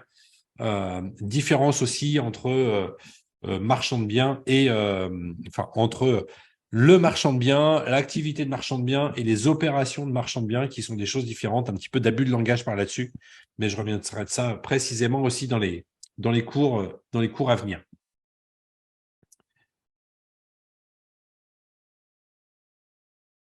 Voilà, Noël qui me demande comment trouver l'achat-revente est intéressant, mais comment trouver des biens? Et bien, c'est ce qu'on va voir également dans les jours à venir.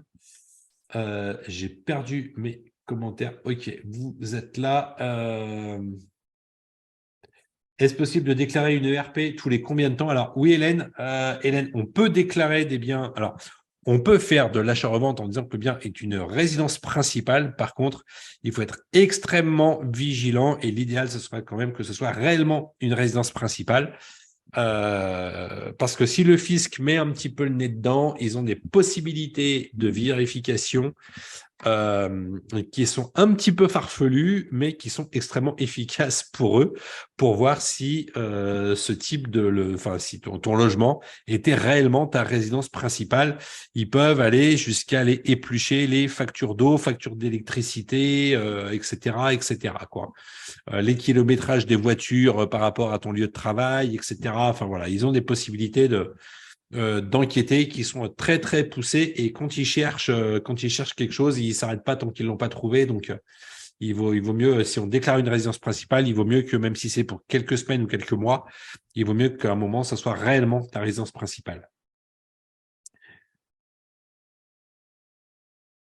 Tom qui me demande, est-ce que c'est facile de transformer une ancienne école en habitation et quelles sont les contraintes? Ça va dépendre de certaines, ça va dépendre du bien lui-même, hein, et des cas, mais c'est tout à fait possible et ça peut même être très intéressant parce que généralement, les écoles, c'est quand même relativement grand. Il y a quand même beaucoup de fenêtres Donc, pour faire de la division et transformer ça en habitation pour faire plusieurs logements, les anciennes écoles, ça peut être, à mon sens, des très belles opérations. Après, des contraintes, c'est pas tellement des contraintes, c'est des démarches administratives qu'il va falloir faire. Ça va dépendre des communes. Est-ce que c'est une petite commune? Est-ce que c'est une grande commune? Est-ce que c'était un bien municipal ou pas? Enfin, voilà, ça va dépendre aussi de l'état de la propriété, à qui et comment était détenu ce bien. Donc voilà, ça mais ça se fait de transformer des anciennes écoles en habitation. C'est quelque chose qui peut être très intéressant pour faire de l'achat-revente.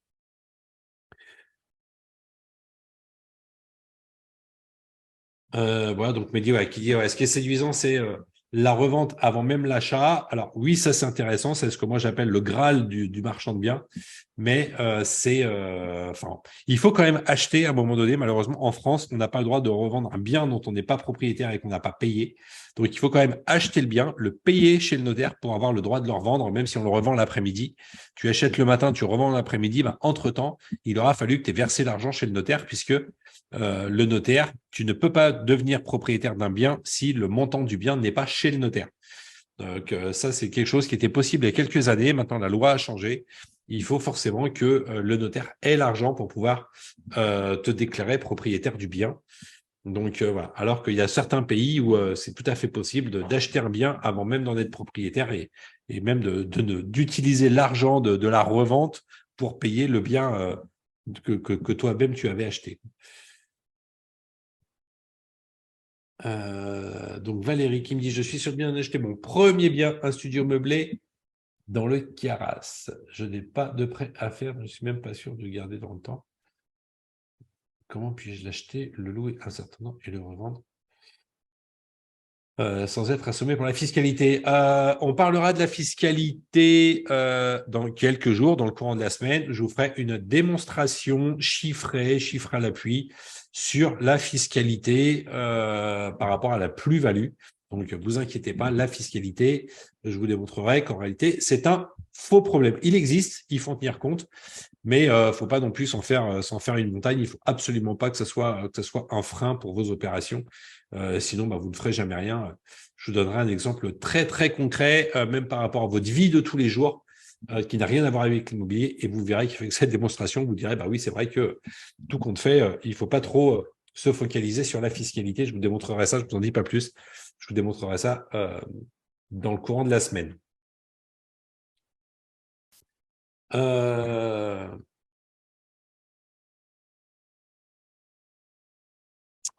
Est-ce qu'il faut connaître, est-ce qu'il faut s'y connaître en architecture pour de l'achat-revente? Alors, en architecture, pas forcément. Par contre, il ne faut pas avoir peur des démarches administratives. C'est surtout ça. C'est pas tellement de les connaissances, mais on en reparlera aussi de tout ce qui est démarche administrative. C'est surtout ça pour faire de l'achat-revente, pour valoriser des biens, comme là, quand j'ai fait avec un géomètre pour diviser une maison. Techniquement, j'ai pas fait grand-chose. C'était surtout de la démarche administrative, donc il faut surtout pas avoir peur de ça. En même temps, je vous expliquerai aussi comment je peux vous aider aussi dans ces démarches administratives, qui sont en fait c'est juste des choses à faire, qui sont pas compliquées, qui sont pas contraignantes, qui coûtent rien, mais il suffit simplement de les faire. Et même si aujourd'hui vous les connaissez pas, il y a des moyens très simples, des personnes à aller voir simplement qui vont vous dire exactement ce qu'il faut faire et qui vont dire ça, partager ça avec vous totalement gratuitement, puisque c'est des personnes qui sont payées par vos impôts. Véronique qui dit: j'ai 55 ans, est-ce que les banques prêtent? Oui, les banques prêtent 55 ans et plus. Après, ça dépend simplement de ta situation financière et notamment au niveau d'endettement par rapport à ça. Marc qui me demande concernant les replays, oui, donc toutes les conférences sont enregistrées et donc dès demain, vous aurez le replay de la conférence d'aujourd'hui. Et chaque jour, le lendemain matin, je vous enverrai le lien. Vous avez une page dédiée sur laquelle il y aura tous les replays. À partir de demain matin, vous recevrez le mail avec le lien et je partagerai également dans le groupe Facebook.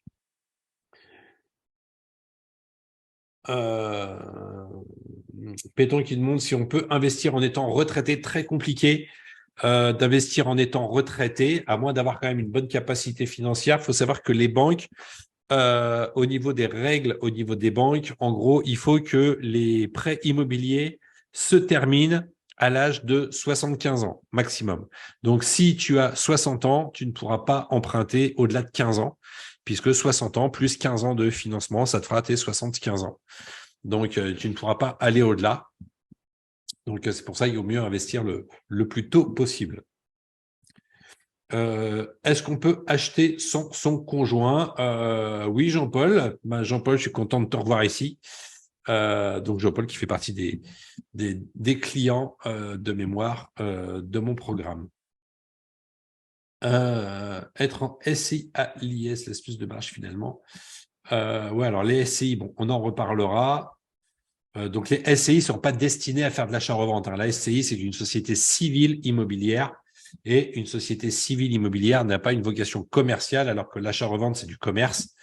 Donc, il vaut mieux, on peut revendre, on a le droit de revendre en SCI, mais il ne faut pas créer une SCI pour faire de l'achat-revente. C'est pas du tout le type de société qui sont faites pour ça, quoi.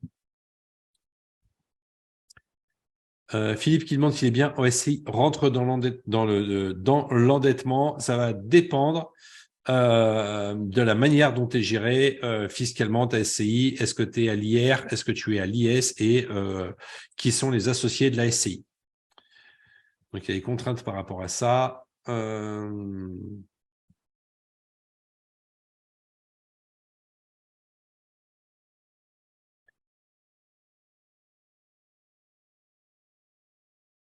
Marine qui me demande où est-ce que j'ai fait mon premier investissement. En gros, tous les investissements sont, donc, comme j'ai dit tout à l'heure, je suis à Bourgoin-Jallieu dans l'Isère. Je suis à 50 km à peu près à l'est de Lyon. C'est une petite ville de 25 000 habitants. La plupart des biens que j'ai achetés sont dans ce secteur-là, enfin sont dans cette ville, sauf la maison que j'ai divisée en deux qui était dans un village un petit peu plus loin. La maison était dans un village et là, je suis en train de m'attaquer à des villes un petit peu plus petites autour, mais globalement, c'est dans l'Isère, dans une ville de Bourgoin-Jallieu, qui est une ville de 25-30 000 habitants maintenant. Je n'ai pas le chiffre exact, mais tu vois un petit peu l'ordre de taille, quoi.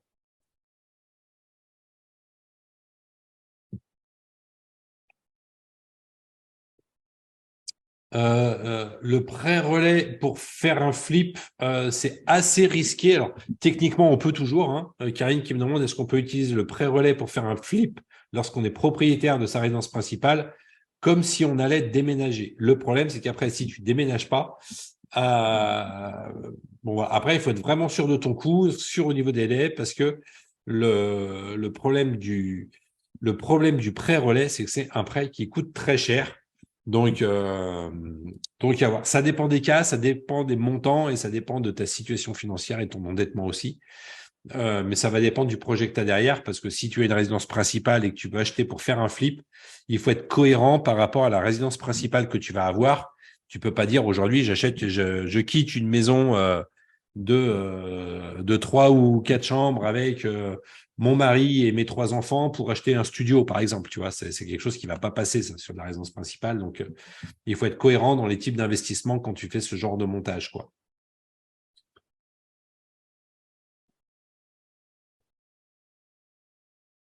Donc, Sylvain qui me demande si l'achat-revente passif, est-ce possible avec de l'apport? Je ne comprends pas ce que tu veux dire par achat-revente passif, mais avec de l'apport, oui, ou alors si tu veux dire en payant cash, il n'y a pas de problème pour faire des opérations d'achat-revente.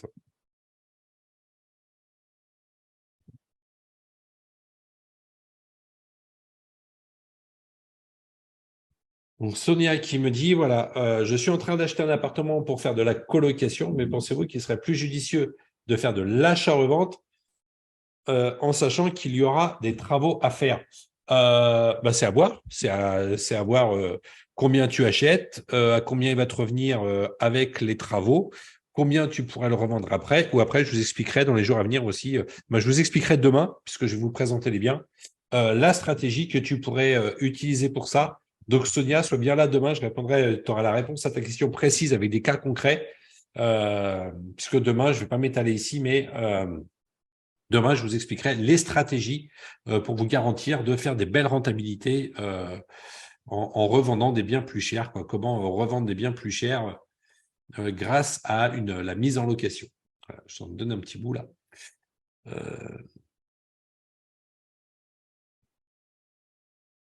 Alors, Christine Curant, si on a le cash, vaut-il mieux toujours emprunter avec la montée des taux pour placer son épargne en PEA? Très honnêtement, ça dépend. Emprunter, oui, si tu veux faire du locatif, puisque si tu veux garder sur du long terme, même avec la hausse des taux, hein, aujourd'hui, les taux augmentent. Ce qu'il faut voir, c'est que les taux qu'on a aujourd'hui, c'est les taux qu'on avait il y a 5 ou 6 ans. Hein. Moi, le premier bien que j'ai acheté, je l'ai acheté, le taux, j'étais à 4,5. Hein. Donc, les taux qu'on a aujourd'hui, si on compare par rapport aux taux d'il y a, je dis, 4 ou 5 ans, on est dans des taux qui sont quand même encore bas par rapport à il y a quelques années. Alors oui, l'immobilier a augmenté, mais voilà, globalement, au niveau des rentabilités, on reste pareil. Après, si c'est pour faire de l'achat-revente, si tu as du cash pour une opération qui va durer que quelques mois, si tu as le cash, autant faire l'opération cash, au moins comme ça, tu t'embêtes pas avec les banques et ça va te permettre de gagner beaucoup de temps, puisque un dossier bancaire, c'est quand même 4 mois, 5 mois, enfin, suivant les banques, ça peut pas mal traîner dans le temps. Donc, si tu as possibilité d'acheter cash, c'est quelque chose qui va te permettre de gagner énormément de temps. Mariva qui demande s'il faut créer une société pour faire de l'achat-revente. Non, pas nécessairement dans un premier temps. Si vraiment tu veux en faire une profession et en faire 4 par an, il vaut mieux avoir une société. Mais pour te lancer, de toute manière, il vaut mieux le faire en tant que particulier, puisque quand tu vas créer une société, il va te falloir du cash, puisque les prêts sociétés, j'en reparlerai dans les jours à venir, les prêts sociétés sont différents des prêts particuliers et il faut beaucoup plus d'apport quand on est en société. Hein.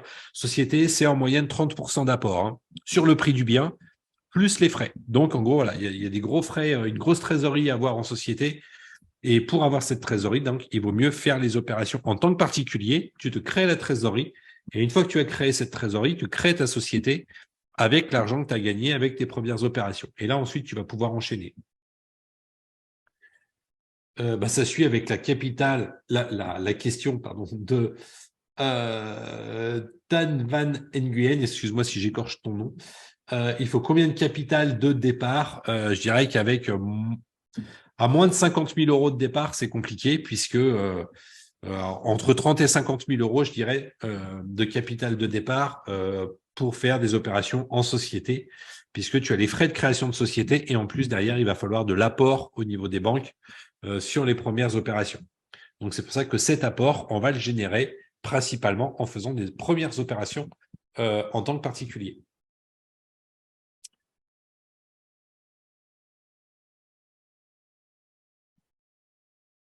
Donc, Martin qui est impatient de voir la stratégie Flip. Je vais aller un petit peu, je vais passer sur vos dernières questions. Voilà. Est-ce que les banques financent plus facilement les professionnels qui sont des SCI, ou là j'ai perdu la question, que les particuliers dans leurs investissements immobiliers? Non, alors ça, les banques, particuliers ou professionnels ou SCI, ça va dépendre des banques. Il faut savoir que c'est pas les mêmes personnes qu'on va voir. Quand on est particulier, on va avoir des conseillers particuliers qui travaillent qu'avec des particuliers, donc ils vont faire des financements particuliers. Quand on est professionnel ou en SCI, on va voir des conseillers pros qui vont voir que des professionnels. Donc, comme on n'a pas les mêmes interlocuteurs, c'est pas mieux l'un que l'autre. C'est simplement qu'en fonction de la situation, si tu es particulier ou professionnel en société, quoi, il va falloir voir des interlocuteurs différents. C'est tout.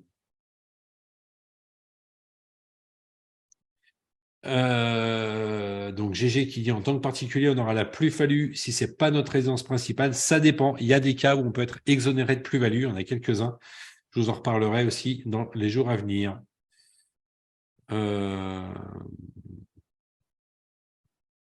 Donc Sonia qui me demande, au vu de la conjoncture actuelle, avec la difficulté d'emprunter, arrivez-vous à vendre encore facilement? Ça dépend des types de biens. Mais oui, ça se vend encore. Après, aujourd'hui, c'est de l'ajustement. Il faut trouver, c'est ce que je t'expliquerai dans les jours à venir, il faut vraiment cibler sa clientèle, cibler le type de personne à qui on veut revendre. Et vraiment bien briefer les agents immobiliers aussi. Si on revend par l'intermédiaire d'un agent immobilier, il faut vraiment bien briefer l'agent immobilier sur le type de client qu'on recherche pour qu'il passe les annonces aussi de la manière dont on a envie qu'il les passe. Mais ça, on en reparlera aussi dans le courant de la semaine sur la manière d'optimiser la manière de revendre les biens. On en reparlera aussi dans le courant de la semaine.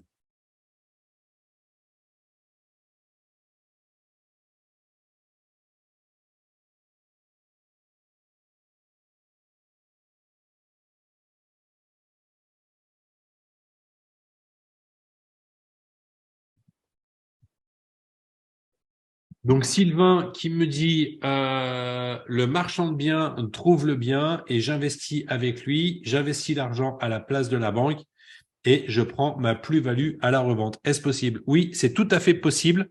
Si ça t'intéresse, Sylvain, ce genre de montage, et si tu as de la trésor à placer, moi, je finance des biens comme ça avec des investisseurs privés. Ce n'était pas du tout le sujet de la discussion et du sujet d'aujourd'hui, mais c'est le genre d'opération que je fais moi aussi au niveau financement. Je fais financer des biens avec des particuliers qui ont de la trésor simplement avec des rentabilités assez intéressantes.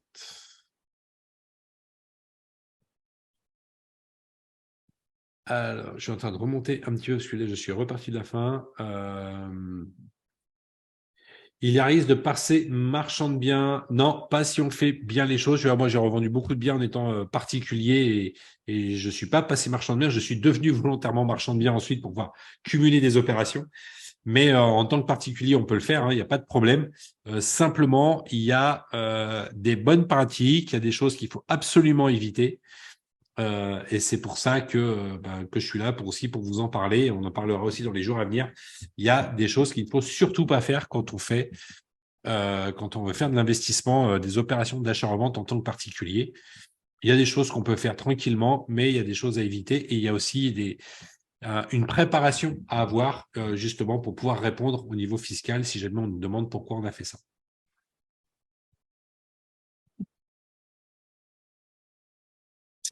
J'ai trouvé un local commercial loué. Peut-on faire de l'achat-revente avec un locataire en place? Oui, il n'y a pas de problème. En fonction du type de bien, suivant s'il est loué ou pas, s'il est dans un immeuble, si c'est une maison, il peut y avoir des contraintes par rapport au locataire. Mais sinon, il n'y a pas de souci, hein. Tu peux acheter, revendre avec un locataire en place. Et si tu as de la chance, comme moi, ça a été le cas pour la maison que j'ai divisée en deux, j'avais un locataire en place dans un lot que j'ai vendu, et c'est le locataire qui a acheté. Donc, j'ai même pas eu de problème de commercialisation, puisque dès que j'ai acheté, je suis allé voir le locataire, j'ai dit voilà, la partie où vous habitez, je vais la revendre. Est-ce que ça vous intéresse de l'acheter? Ils m'ont dit oui. Donc voilà, financièrement, ils n'avaient pas les moyens d'acheter l'ensemble. Même si c'était pour revendre une partie, à la base, ils ne pouvaient pas acheter l'ensemble, mais acheter juste la partie où ils habitaient, ils pouvaient. Donc, du coup, je leur ai revendu et maintenant, ils habitent dans cette maison.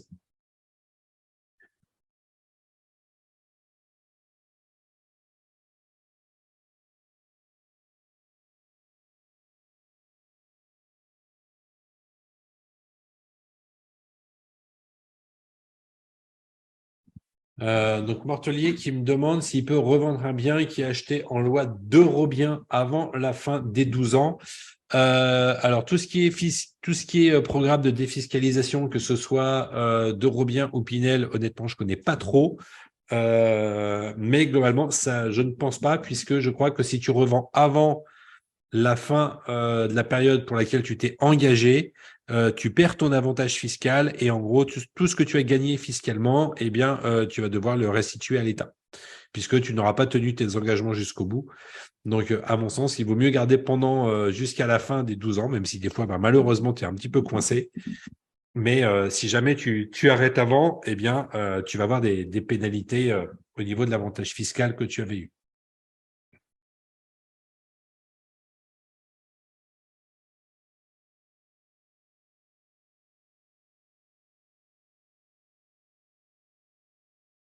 Donc Thierry qui demande à quel rythme en tant que particulier peut-on faire de l'achat-revente en tant que particulier sans être qualifié marchand de biens. Alors c'est pas tellement le rythme, en fait il y a plusieurs, mais j'en reparlerai dans les jours à venir, hein, il y a plusieurs conditions. Il va y avoir la régularité des opérations qui va être prise en compte et c'est le et qui est important parce qu'il faut c'est cumulatif et il faut que le fisc prouve l'intention spéculative au moment de l'achat Et donc là, il y a des stratégies pour éviter justement qu'ils puissent argumenter sur le fait que tu avais l'intention de revendre au moment où tu as acheté. Ça, on en reparlera aussi dans les jours à venir de comment éviter cette requalification marchand de biens, puisque c'est la grosse question et le gros frein de beaucoup de particuliers qui ne veulent pas faire qui ont cette crainte pour faire de l'achat-revente.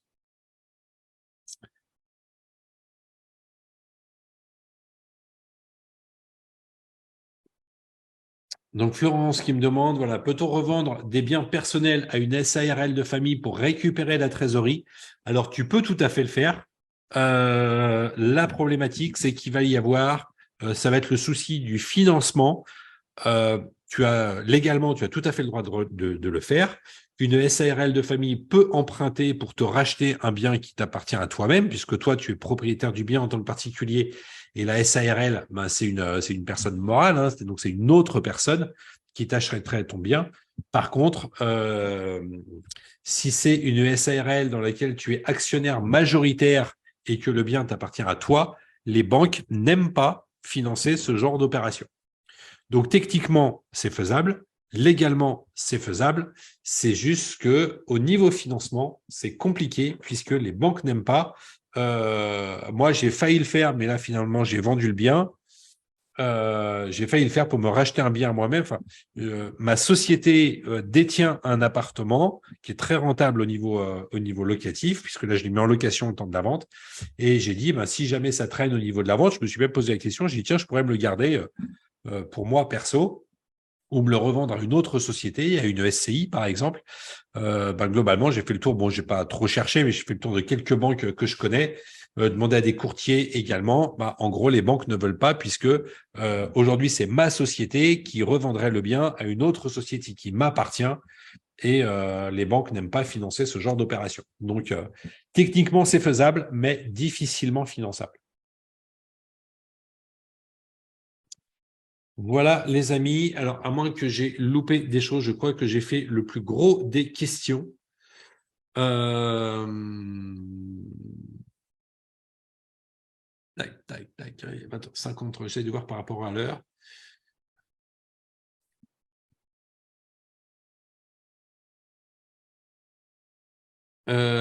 Marc, il dit, ouais, tout à l'heure, je disais qu'il y a 2 banques qui dirigent aux règles et lesquelles, du coup.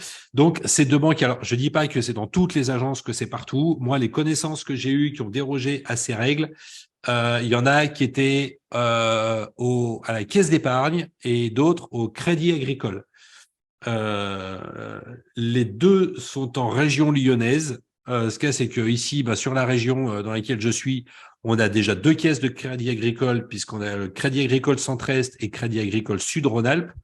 Donc, ils ont 2, c'est comme si c'était 2 banques différentes, puisqu'ils ont des directions régionales différentes et donc des stratégies commerciales différentes. Et après, ça dépend aussi des directeurs d'agence. Donc, c'est pas parce que je te dis ça que demain, tu vas aller dans une caisse d'épargne qui vont dire « OK, on déroge ». Et c'est pas pour ça non plus que demain, si tu vas voir un crédit mutuel, il n'y a pas un directeur de crédit mutuel qui va dire « OK, moi, je veux bien, moi je déroge parce que les règles, je m'en fous, quoi ». Voilà, mais globalement, j'ai eu différents cas, différentes personnes que je connais qui ont pu acheter comme ça en dérogeant un petit peu aux règles. Et globalement, les retours que j'ai eus, c'est que c'était la caisse d'épargne et le Crédit Agricole que j'ai le plus entendu qui dérogeaient à ces règles, mais c'est pas gravé dans le marbre puisque c'est une dérogation. Il se peut qu'il y en ait d'autres et il se peut que certaines banques de ces réseaux-là, de ces banques-là, ne dérogent pas puisque ça dépend vraiment ils engagent la responsabilité du directeur du directeur ou de la directrice, de la direction de l'agence, on va dire, sur des cas comme ça. Donc, voilà, donc c'est pas gagné.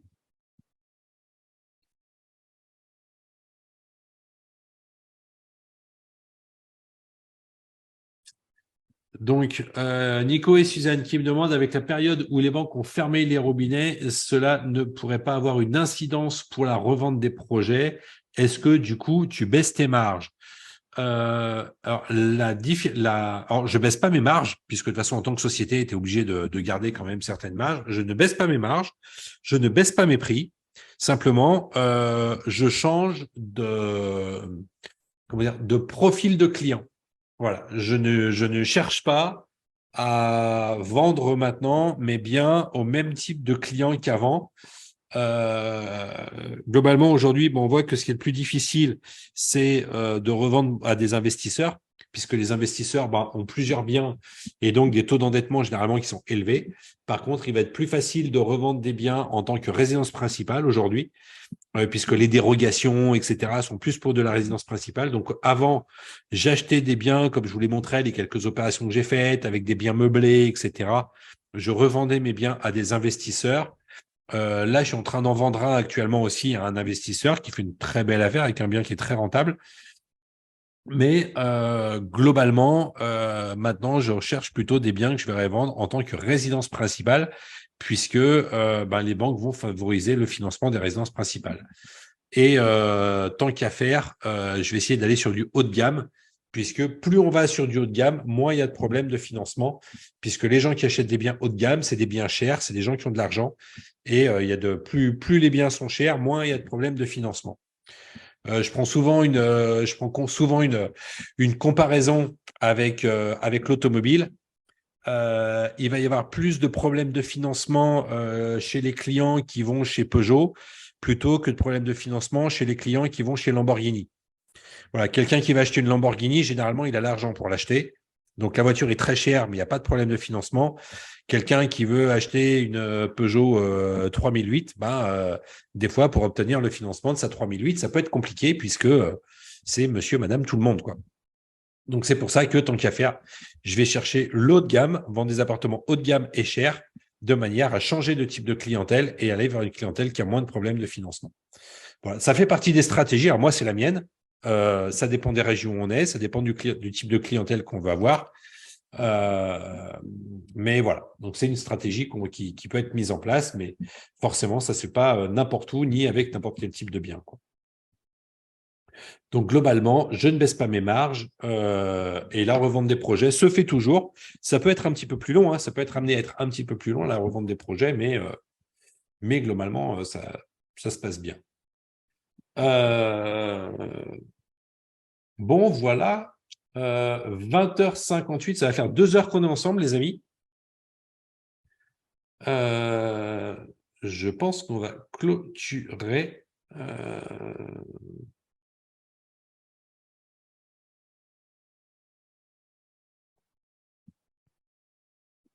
Ok, Fabrice qui me dit, voilà, ça limite les acheteurs potentiels. Ce qu'il y a, c'est que quand tu revends un bien, tu n'as besoin que d'un seul acheteur. Donc, même s'il y en a moins, il suffit juste de trouver l'acheteur de ton bien, quoi.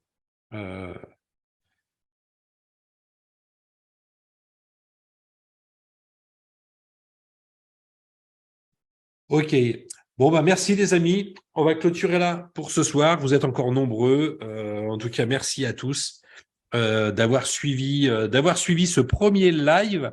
Ce soir, je vous prépare le replay pour vous mettre le replay donc sur une page spécifique. Vous aurez le lien sur le groupe Facebook demain matin ainsi que par mail. Et on se retrouve demain. Je vous renverrai également un lien demain midi. Un petit rappel par mail demain concernant la conférence de demain. Le lien pour vous inscrire à la conférence pour participer au live sera normalement le même qu'aujourd'hui. Donc voilà globalement ce que j'ai à vous dire.